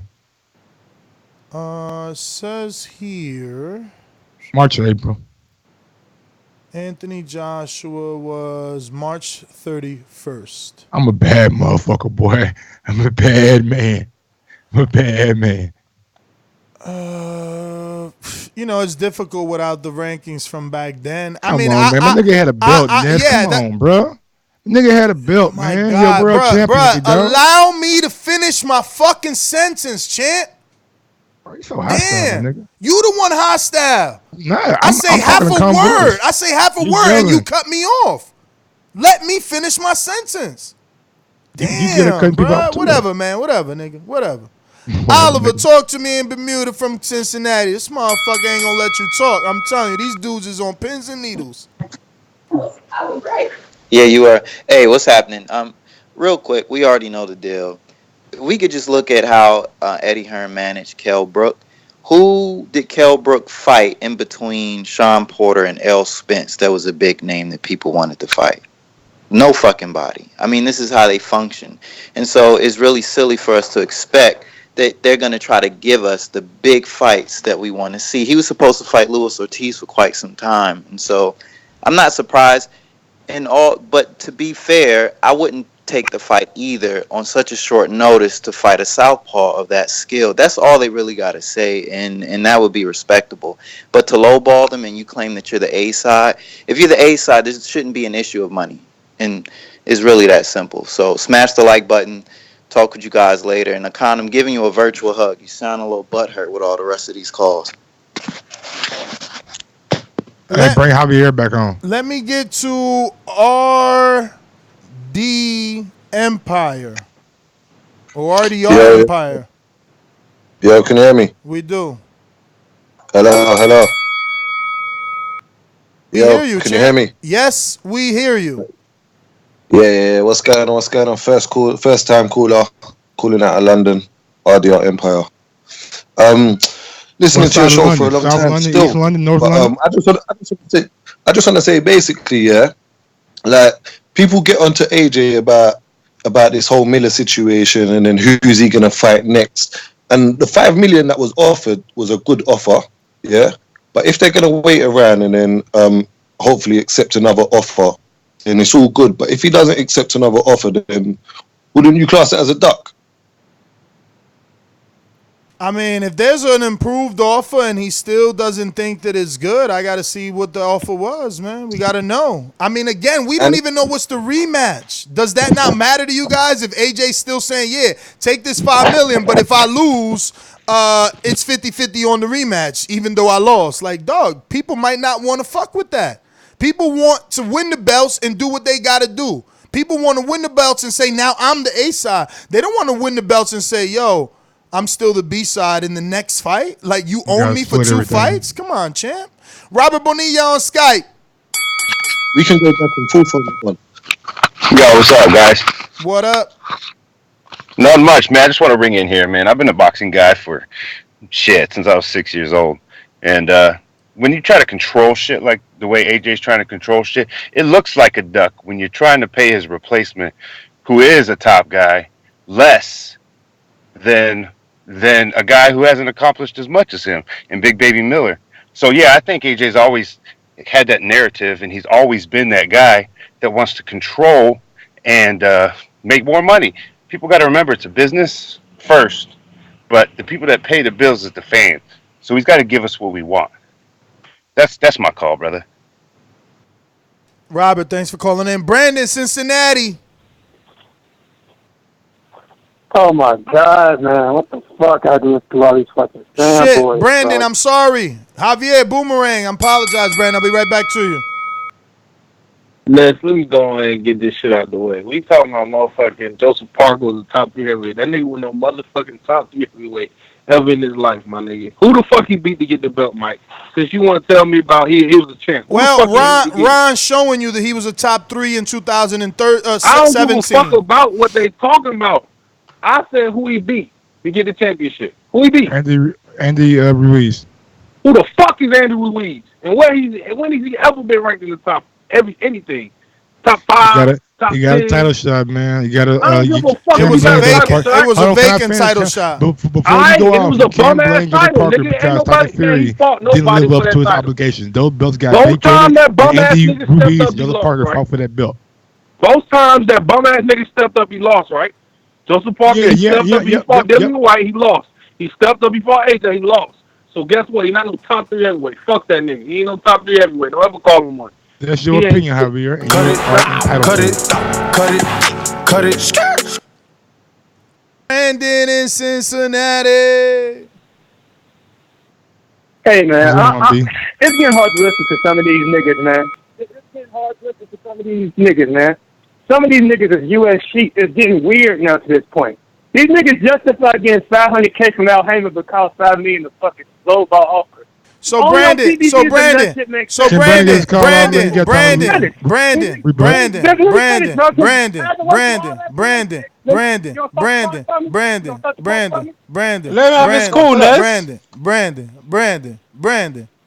I'm tired of this shit, bro. These niggas weird, bro. These niggas weird. Brandon. What's other people? That's goddamn. Hey, Brandon. You disrespectful, let him have his cool. Hey, Brandon, you there? You ain't got a call out, man. Nigga waited for like 2 hours. They know I speak that real shit. They get scared when I call. They get scared when I call. You, that nigga Joseph, and Javier, y'all the 3 Stooges of TVV. Hey, Brandon. Hey, Brandon, can I ask you a question, Brandon? Brandon, can I ask you a question? What's up, bro? So, are you coming on today and really saying that Luis Ortiz's highest payday is $500,000? Because that's what you said. No. That's what you said, though, Brandon. Brandon, why you getting crazy? Because I'm hitting you with facts. Like, what's going on? Why you getting crazy? I'm tired of hearing this fanboy shit. But why you getting? I'm asking you a question. I know my camera is You ain't got no fanboy shit. I'm asking you a question. Do you believe he got paid $500,000 to fight Deontay Wilder? On paper. Do you believe, sir, answer the question. Do you believe that is all he got? Do you believe he got $500,000? What does that mean? I want you to On answer paper, that. yes. What does that mean on paper? On paper, yes. What does Yeah, on paper mean? I don't want to talk money, about mythical the back-end money's checks. I don't wanna printed talk on about paper. mythical back-end checks, nigga. Yo, fam, the money's printed on paper. I'm asking you, do you believe that's what he got for the fight? Can you answer that? Yes, Nestor, that's what he got for the fight. I said, correct me if I'm wrong, but didn't he get $500K for Wilder? I said, correct me if I'm wrong. And he I'm asking you, did he get $500,000 for Wilder? Why you guys so afraid to answer that? Wrong, but yes. Okay, now go ahead. All right, cool. It took you 2 minutes and 33 seconds to say yes. Start your call. Go ahead. I just want to know what type of person I'm dealing with. Oh yeah, but I'm tired. This nigga, y'all niggas weird, bro. Y'all, he ain't made $5 million in his life. That's a lowball offer. But if Al Haymon get a nigga $1 million, Al, help me check. Cause get the fuck out of here, bro. That shit is getting lame and weird. This nigga AJ, give him the $10 million, and when he get knocked the fuck out and be face down, ass up again, we ain't gonna hear from this nigga no more. He gonna be the heavyweight version of Marcus Maidana. He gonna go back to Cuba and be 600 pounds. These niggas are ducks. They want retirement money. That's all they want. They want retirement money. Nigga ain't never seen nowhere near $5 million for his career. To combine all his money together, he probably ain't never made $5 million. But not $5 million a lowball offer. Y'all niggas calling in and saying that's low, and the nigga made $500K, maybe $1 million. Get the fuck out of here. Y'all weird. Yo, bro. Why? No, the weird one is you. You the weird one. You the weird one. You just went back on your word right there. Cut it. You just went back on your word right there. He got 500,000, maybe $1 million. What happened to on paper, champ? Now, hey Mike, so his credibility ruined? Cause right there on one call, you gotta stick to your guns, on one call, he just flip flop. I mean, let your energy be fair. You fucking ruling out Ortiz. Rule this motherfucker out, flip flopping ass, pancake ass motherfucker. Did he pop for like? I don't know. Ask him. He the pancake. Calling or something. Ask him. He the pancake champ. I don't know what's on the other side. You ask him. You ask him. I can't tell you. My man started off telling us that he only got paid $500,000. He took 2 minutes and 33 seconds to say he only got paid $500,000, only to turn around in less than a minute to turn around and say he got maybe $1 million. Like, what's wrong with these people? Go ahead and smash that. Then thumbs they up call button, us man. weird. 600. He had the nerve to call me weird. You don't get your little weird, man. I'd like to point out, he didn't just call you weird. He called you guys all bums. That was an American saying you guys are all weird. And all of you Americans. He didn't. All of you. See, that's the difference between America and the UK. We stick with our own.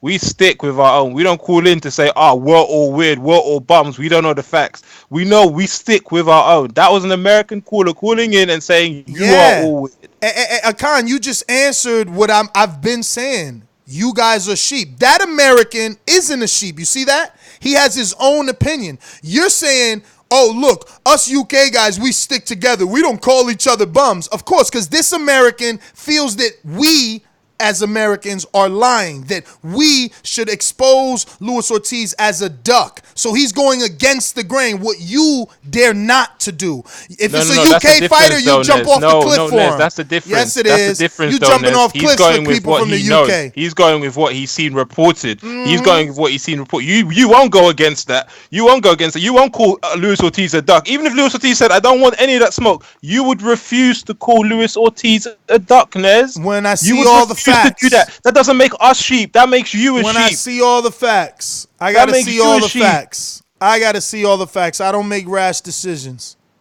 I'm sorry.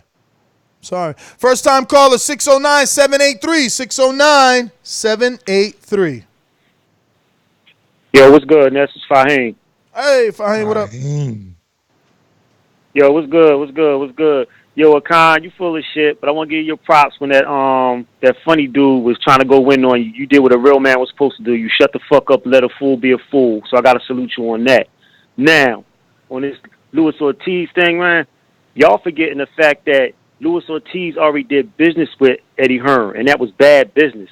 So now Eddie Hearn's in a bind. Of course he's going to squeeze him for every fucking cent he could. We will all do the same thing, and that's my call. Peace.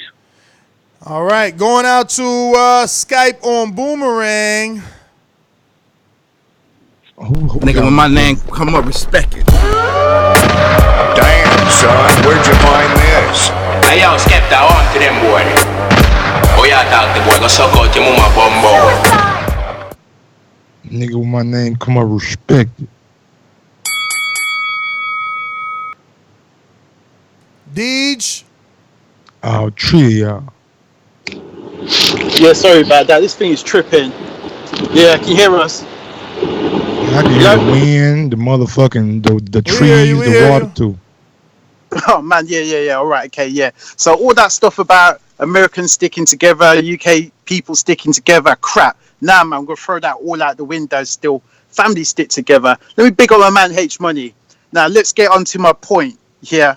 My whole thing about this situation is, I feel when a big opportunity arises, there should be a race to the bottom.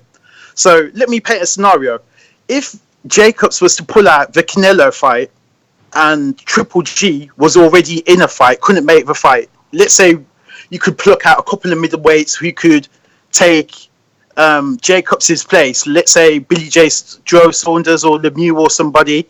They should be trying to undercut each other for that show. As far as I'm concerned, to actually get that opportunity to get on that big stage, to fight that man, and get those titles. Cut it. Touch Potential on Skype. What's going on, Touch? Hey, you okay? What's up, Touch? Touch, you muted yourself. Hello? All right. We're going to Noah in Cali. What's going on, Noah? What's going on? Good morning, TBV. Akan, man.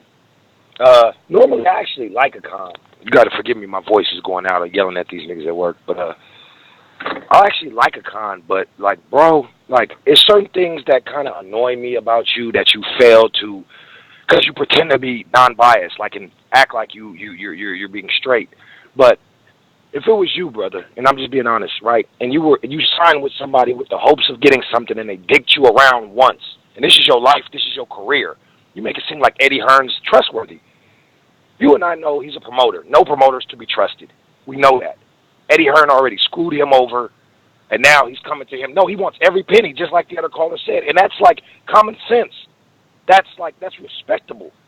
And for you guys to sit up here and call him a duck is like, to me, that's kind of like, that just shows that, like what Ness said, y'all sheep, man. Y'all just sticking together. And I honestly thought that you were better than that, but I understand you want here representing for your people. That's your job. Do your job. So, whatever. Cut it. All right, let me go back in. I know you're about to go to another caller, but at the end of the day, the way I see it is this, yeah. I go off what Nessa said earlier too. He said, I go off what the fighters said. I was under the impression that Luis Ortiz was being hard done by. Luis Ortiz was being frozen out of big fights because no one wanted that smoke.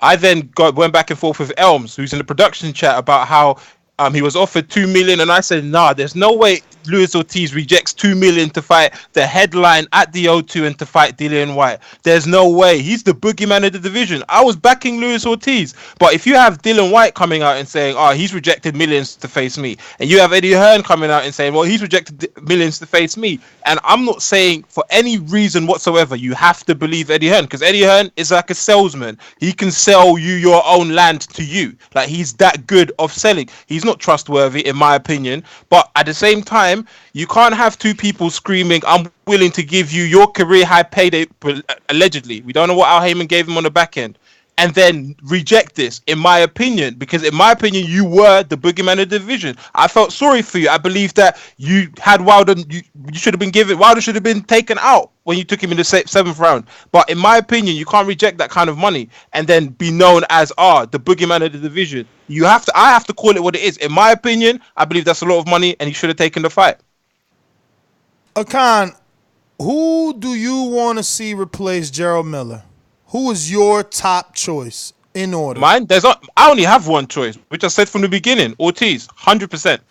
I only have one choice. I don't want Andy Ruiz. I don't want Michael Hunter. I believe they're easier fights. Andy Ruiz is made for AJ, 100%. I know people are saying he has quick hands. he's tailor-made for AJ. AJ will do a good job on him, and he will look good on him. Michael Hunter might be a bit more tricky, but AJ will knock him out as well. With Luis Ortiz, there's more to the story. I know he doesn't speak English, but I just believe that will be a tough fight for Luis Ortiz, but also be a tough fight for AJ because he hasn't been training for him. So that will show us what he's really made of. That's a better fight than Jarrell Miller. It's not a replacement. I believe that's a bigger fight than Jarrell Miller. I mean, this guy in the chat, Kyle B, says, let's talk facts. Jarrell Miller is a fat, useless bum. So why is it so hard to make this fight? Like, I don't get it. If I know I could beat somebody, that fight should be easy to make, bro. Easy. Deej, Boomerang.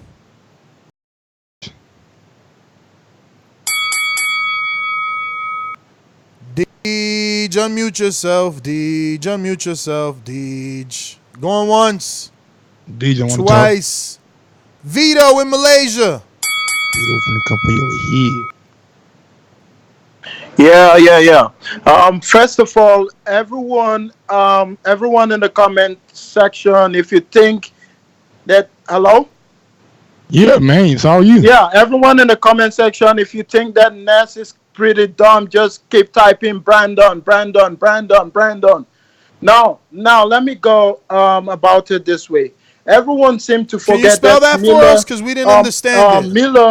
Miller AJ was an in-house fight.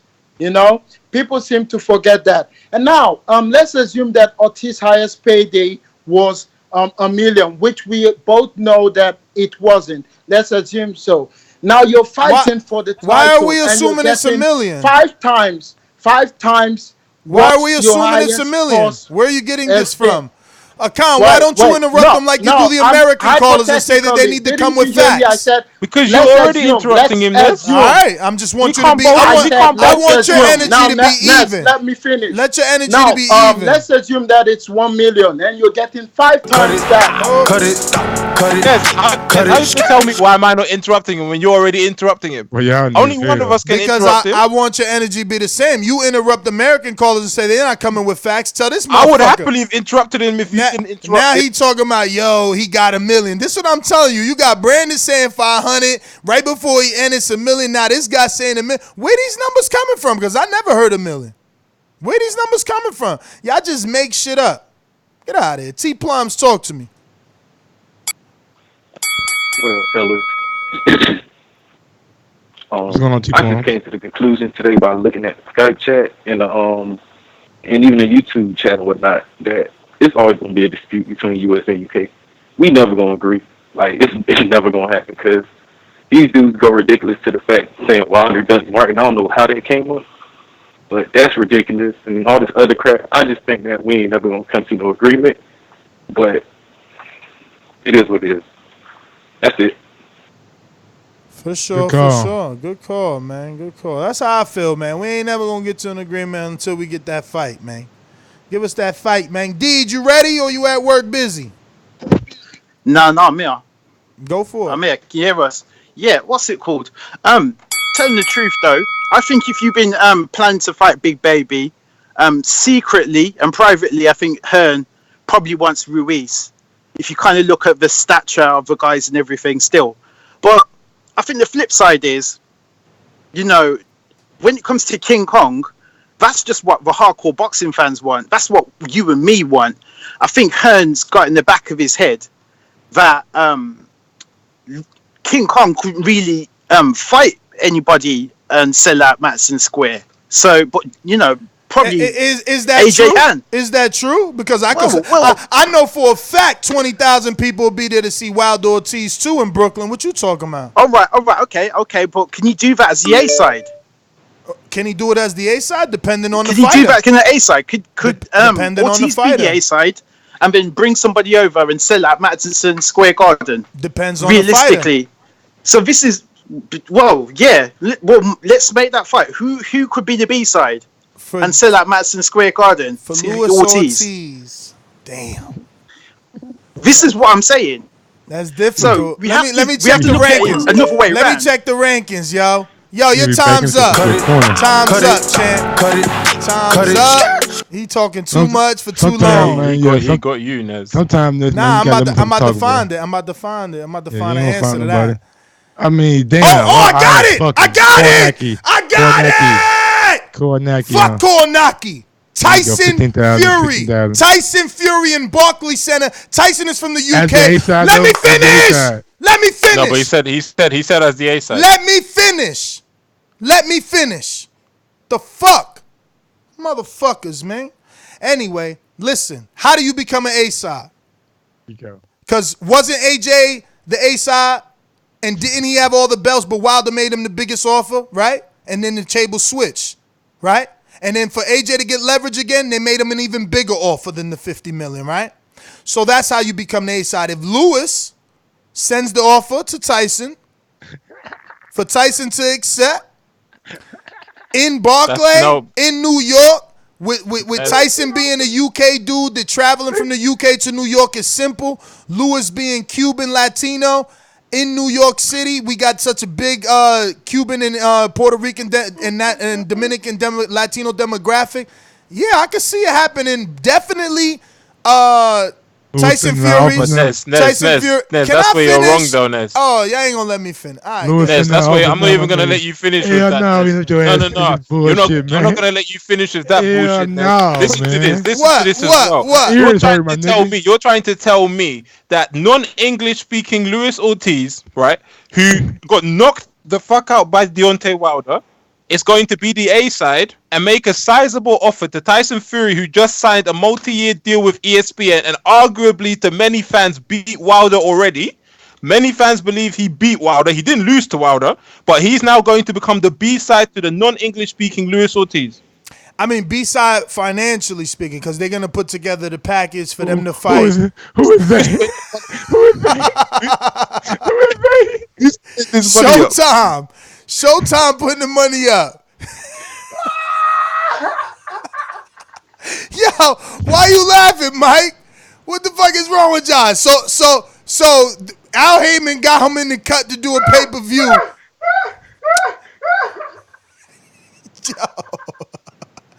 Yo, seriously? So Al Heyman got him in the cut to do a pay-per-view, but he's a nobody now all of a sudden? I'm not saying that, my nigga. I'm not saying that. What you I'm saying not saying then? that. What you saying then? Thank you for that, man. Thank you for that shit, bro. What you mean, bro? Why y'all laughing? I can't do it, shit, man. Go. We got some more calls, my nigga. Oh my god. So I got one more though. I got one more. Hold on. Heyman then gonna send mouth was over. Shit. So I'm gonna go with my second fight is Luis Ortiz, Adam Kovnacki in Brooklyn. That sells out. Kovnacki needs a legitimate name. He's already highly ranked in the WBC. Getting a win over Luis Ortiz makes us want to see him fight Wilder. So if you don't like my Tyson Fury one because it's hard because of politics, you know, and the networks, okay. Kovnacki's still there. At least I was able to come up with two options. That's all. Kornacki is a damn good option. Selling out is gonna be tough, but I believe they could probably. Kornacki bring back. Luis Ortiz. He'll bring him out. Luis Ortiz versus Kovnacki in the Barclays Center. They're gonna have Chris Colbert on the undercard. Maybe Peter Quillen. And look, we heard Caleb Plant yesterday. They talking about, you know, his options are between Truax and Peter Quillen. Boom. Peter Quillen, Truax on undercard, two big fights, you know, one title shot, one heavyweight fight, or you could do it differently. Listen, remember the heavyweight I went to see in Florida outside of Greg Corbin, the African one, the Nigerian one? It's something like Akinwande. I might be pronouncing it wrong. It's not Akinwande. It's not Akinwande. He's fighting somebody on a PBC card. They snatched him up, or they doing business with the Heavyweight Factory / Don King. The Nigerian one that he was talking about, Joshua, FA fought him in the amateurs or in the Olympics. You know what I'm talking about? Yeah, but everybody in the chat pointed out something good. What? Ortiz wouldn't be the A side and the Kornacki side. You know, Kornacki would be the A side. Man, dog, don't fall. I disagree with that. Let me talk, bro. Don't fall for that dumb shit. Okay? Resume alone indicates that Luis Ortiz is the A side. Resume Then don't mean shit. Yo, let me finish, bro. You can rebut all you want. Resume alone indicates that he's the A side. Okay. Then he already fought Wilder, so he's got a bigger marquee fight. He's been in a bigger fight. You know, Kovnacki is not. Kovnacki is prospect contender status. Oh, I got something for you though. What? Last weekend, based off the fucking way it was set up. Who was the A side? Shakur Stevenson or what's his name? Fucking Christopher Diaz, who was coming off a title shot also. But you know who was the A side? Shakur Stevenson. So what's the argument? I'm lost. Kovnacki is the Shakur Stevenson. No, he's not. In my argument. No, he's man. You disrespectful, bruh. You got to learn more about. But how the fuck is? What you mean? So Luis Ortiz is fucking Christopher Diaz? I'm saying that. So now Deontay Wilder is Masahito Ito. Can I finish my fucking statement? No, the way you cut me off, motherfucker. You telling me that the dude Christopher Diaz had a title shot with is somehow in your analogy Deontay Wilder? Man, get the fuck out of here, Mike. Just get out of here. Just get out of here, man. Just get out of here. I'm saying a title shot. Yeah, so you saying Christopher Diaz got a title shot just like Luis Ortiz got a title shot. So Shakur Stevens is fucking the A side just like Kovnacki will be. No, because Luis Ortiz's title shot is greater than some fucking Masahito Ito you never heard of. Who got more fans though? Kovnacki Deontay Wilder. Deontay Wilder, and that is who your analogy is in Christopher Diaz's title shot. Stop it. You shouldn't have came up with a shit analogy. No. Again, I think Kovnacki is the A side because he is a draw at the Barclays Center. You the A side in the mental hospital, nigga. Get out of here. We going to Stephen Williams. Talk to me. Right, I'm the Joker in that bitch, nigga, running shit. Yo, talking about the Joker, did you see that new trailer? That shit don't even look good, man. His face don't even look right, man. I don't even know if I like that actor. Why is he so skinny? I don't even want to watch the motherfucking build up for the Joker. I want to come in and see that nigga fucking up shit right away. No, I would have did good with a good Joker story, but that doesn't look. It doesn't look like that's the right actor, man. Nothing in that trailer indicated that movie was going to be good. Nope. They need right away. They need a second trailer because I'm not. They, you know how they do that? They revamp the trailer. They need to give us something else. That shit, they need to shelf that motherfucker. What did they give a date? I don't know if they gave a date. That shit, I don't believe so. Well, they should. They should use that as a tester and shelf that shit. And that's why everybody be shitting on DC Comics, man. Y'all come out with that weak ass shit, bro. That shit was trash. I mean, the makeup alone, he looked more like a clown than the Joker. And I get it. Jack Nicholson did it like that, but Jack Nicholson was Nicholson. He was official. 90s though too. This shit didn't even. My man looked anorexic. Like I don't even know what the fuck they doing in there, bro. They fucked that all up. Stephen Williams, talk to me on Skype. Hey guys, how you doing? What's happening, Ness? Chill. Ness. Well, I haven't been tuned into this show. I was tuned into I think yesterday's show. What's your view now that Eddie Hearn is saying that he's going to expose the contract? What's your view on that? My view is why the fuck you waiting? Sorry? Why is you waiting? Expose him. Why are you waiting? He's waiting, obviously, hoping that they can still come to some arrangement. But that press that they put out about lowball offer, do you still think it's a lowball offer, $5 million? Absolutely. I mean, you didn't hear yesterday's show? Absolutely, $5 million is a lowball offer. Why would you say that? Just out of curiosity. Well, you got 24 seconds. Jarrell Miller, for starters, was getting paid more. Well, Jarrell Miller signed to Dazn, and he's a PBC fighter, so why wouldn't it? And Jarrell Miller can sell the fight. Your last 12 seconds, you're saying that because you don't fight for Dazn, you deserve to get paid less. Thank you for letting us know the type of fan you are. Thank you. 2 seconds. Ain't 1 second. Cut it. See what I'm saying about these sheep? Ortiz, top 4 heavyweight, fought Deontay Wilder. Dillian White can't get him off his tongue. AJ was just talking about him. Fucking Eddie Hearn's talking about he's not marketable. Man, get your dumb asses out of here, man. Please. Stop calling in with this dumb shit. Same thing Khan is telling my American friends. Stop calling in with this stupid shit. You're making yourself look so stupid. So stupid. The fuck, he ain't marketable. Top 4 heavyweight ain't marketable. Get your ass out of here. We finally done, man. I'm so happy to be done. So happy to be done with some of these fucking weirdos. You absolutely right about that. Whoever called in was Brandon. Brandon absolutely right. A lot of fucking weirdos around here, him included. Oh, okay. Let me pay my homage right quick to everybody out there who's sending in these super chats. Go ahead and get to them right now. First one comes from Jeffrey Rodriguez. AJ needs Ortiz, so pay the man. The zone got money. Next one comes from Adrian Tater.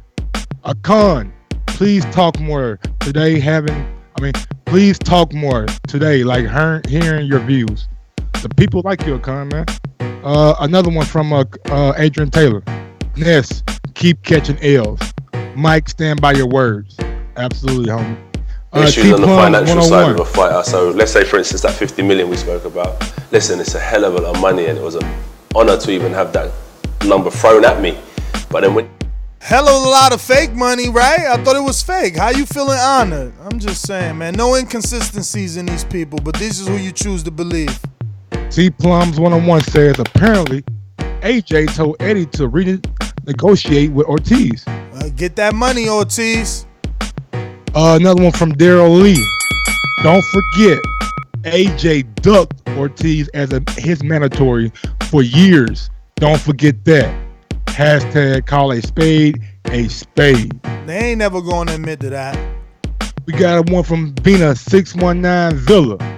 Damn, Ness killing. Fire emojis. We got one from Marlon So Icy Sims. Shout out to him. He's a pro boxer up there in Minnesota. Big ups to you, Marlon. I'm on the line just listening today while I'm at work and still came to smash that like button. Get y'all TBV love up. Hashtag Team So Icy. Hashtag TBV. www.marlonsims.com. At Marlon Sims So Icy on all social media. Where my keys at? Something like that. We got one from Deej. I love both them fighting, but I think you're wrong. I love both them fighting, but I think you're wrong. Okay, it sounds a little weird. But Texas C. Ness suggested Fury would be B-side versus Ortiz. What the fuck?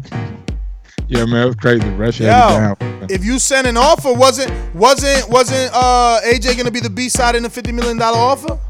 Not necessarily. Oh, nope. Really? Oh, really? Nope. Because let me tell you why. Really? Let me tell you why, though. You getting a check from the other side, but it's not. The other side promoting the fight, but you're not. Yo, I'm done with y'all, man. No, can I tell you why? Nah. On another show, another day, man. I got shit to do, man. We got one from Samuel Curton. Reward over risk. Ortiz signed the contract. More of these dummies wild to be talking about. I never had shit in the bank. Quick, the reason why it's simple. The reason why AJ could possibly be the A side when the offer for the $50 million was set over, because it was $50 million against 100. Mike, let me turn this music on. Hold on. Can I finish my statement before you cut me off? I love. So Wilder was guaranteed to get half, all the way up to 100 million. But if that fight didn't make 100 million, say it made 75, Wilder was only going to get 25, and AJ still had that guaranteed 50. But anything over 100 million, they would have split, so it would have been equal 50-50, so it probably wouldn't been no A side or B side. Mike, let me ask you something. Didn't we just do what Ortiz did, but you knocking him? Didn't we just, A, raise our profile, B, raise what's considered in the industry as a rider? And for those that don't know, a rider, let's say if you're an artist and you're doing a rider, you're going through Club Live, you know, you tell Club Live, yo, I need 20,000 to come through your club for 1 hour, plus I need 10 bottles, and I need to let 15 people come through. That's your rider. Plus, I'm coming from New York City, you got to fly me out first class, et cetera, et cetera. When I get there, I need a limo too. I need a motherfucking car to pick me up. That's your rider. Did you not just do that, Mike?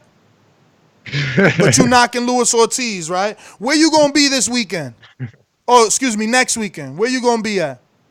I'm gonna be out there, man, in Vegas, man. You know what I'm saying? Out there living up in Vegas, big dog. You know what I'm saying? Yeah. You gonna be doing what in Vegas, though?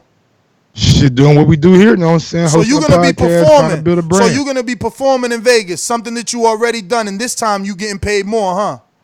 Yeah. It was some things that we wanted and we held out for. All right, then. End the fucking story. You motherfuckers follow Nest GTO on Instagram and Twitter. The street dog that's showing you how to do business, you fucking morons. So many of you little motherfuckers is my little sons, too. I'm like Nas right now, watching all you proud motherfuckers that made it and shit. Everybody out here mimicking they podcasts after me, doing little backdrops like me, getting mics like me. I see you little mini me's out there, and I love you. Nest just raised shit for podcasters out there, right? Me and Mike and my team, we gonna be out in Vegas doing big things. We know, and we want you to do it too. You aspire to be great like us. Blog Talk Radio. Aspire to be great like us and like Joshua-Ortiz is doing. You know, you can be great too, but you gotta show people that you worth something. If you don't show them you worth something, you ain't worth nothing. We show them we worth something. We show them we worth something. We ain't catching no Ubers. We ain't catching no cabs. We ain't booking no fucking flights. We ain't doing none of that. We show them we worth something. All you niggas mimicking us, you show them you worth something too when them doors come knocking. Don't be stupid. Be smart like Joshua-Ortiz. Peace. I got other shit to do. Gross 1911 on IG and Gross 2312 on Twitter. That's all I got to say. Been another great one, guys. Nez came with that energy. You know, some have got a little bit emotional too, but it's been another great one. So make sure you like and subscribe and catch you on the next one. See you in Vegas. Niggas on fire today. Damn, Nez. Nez is on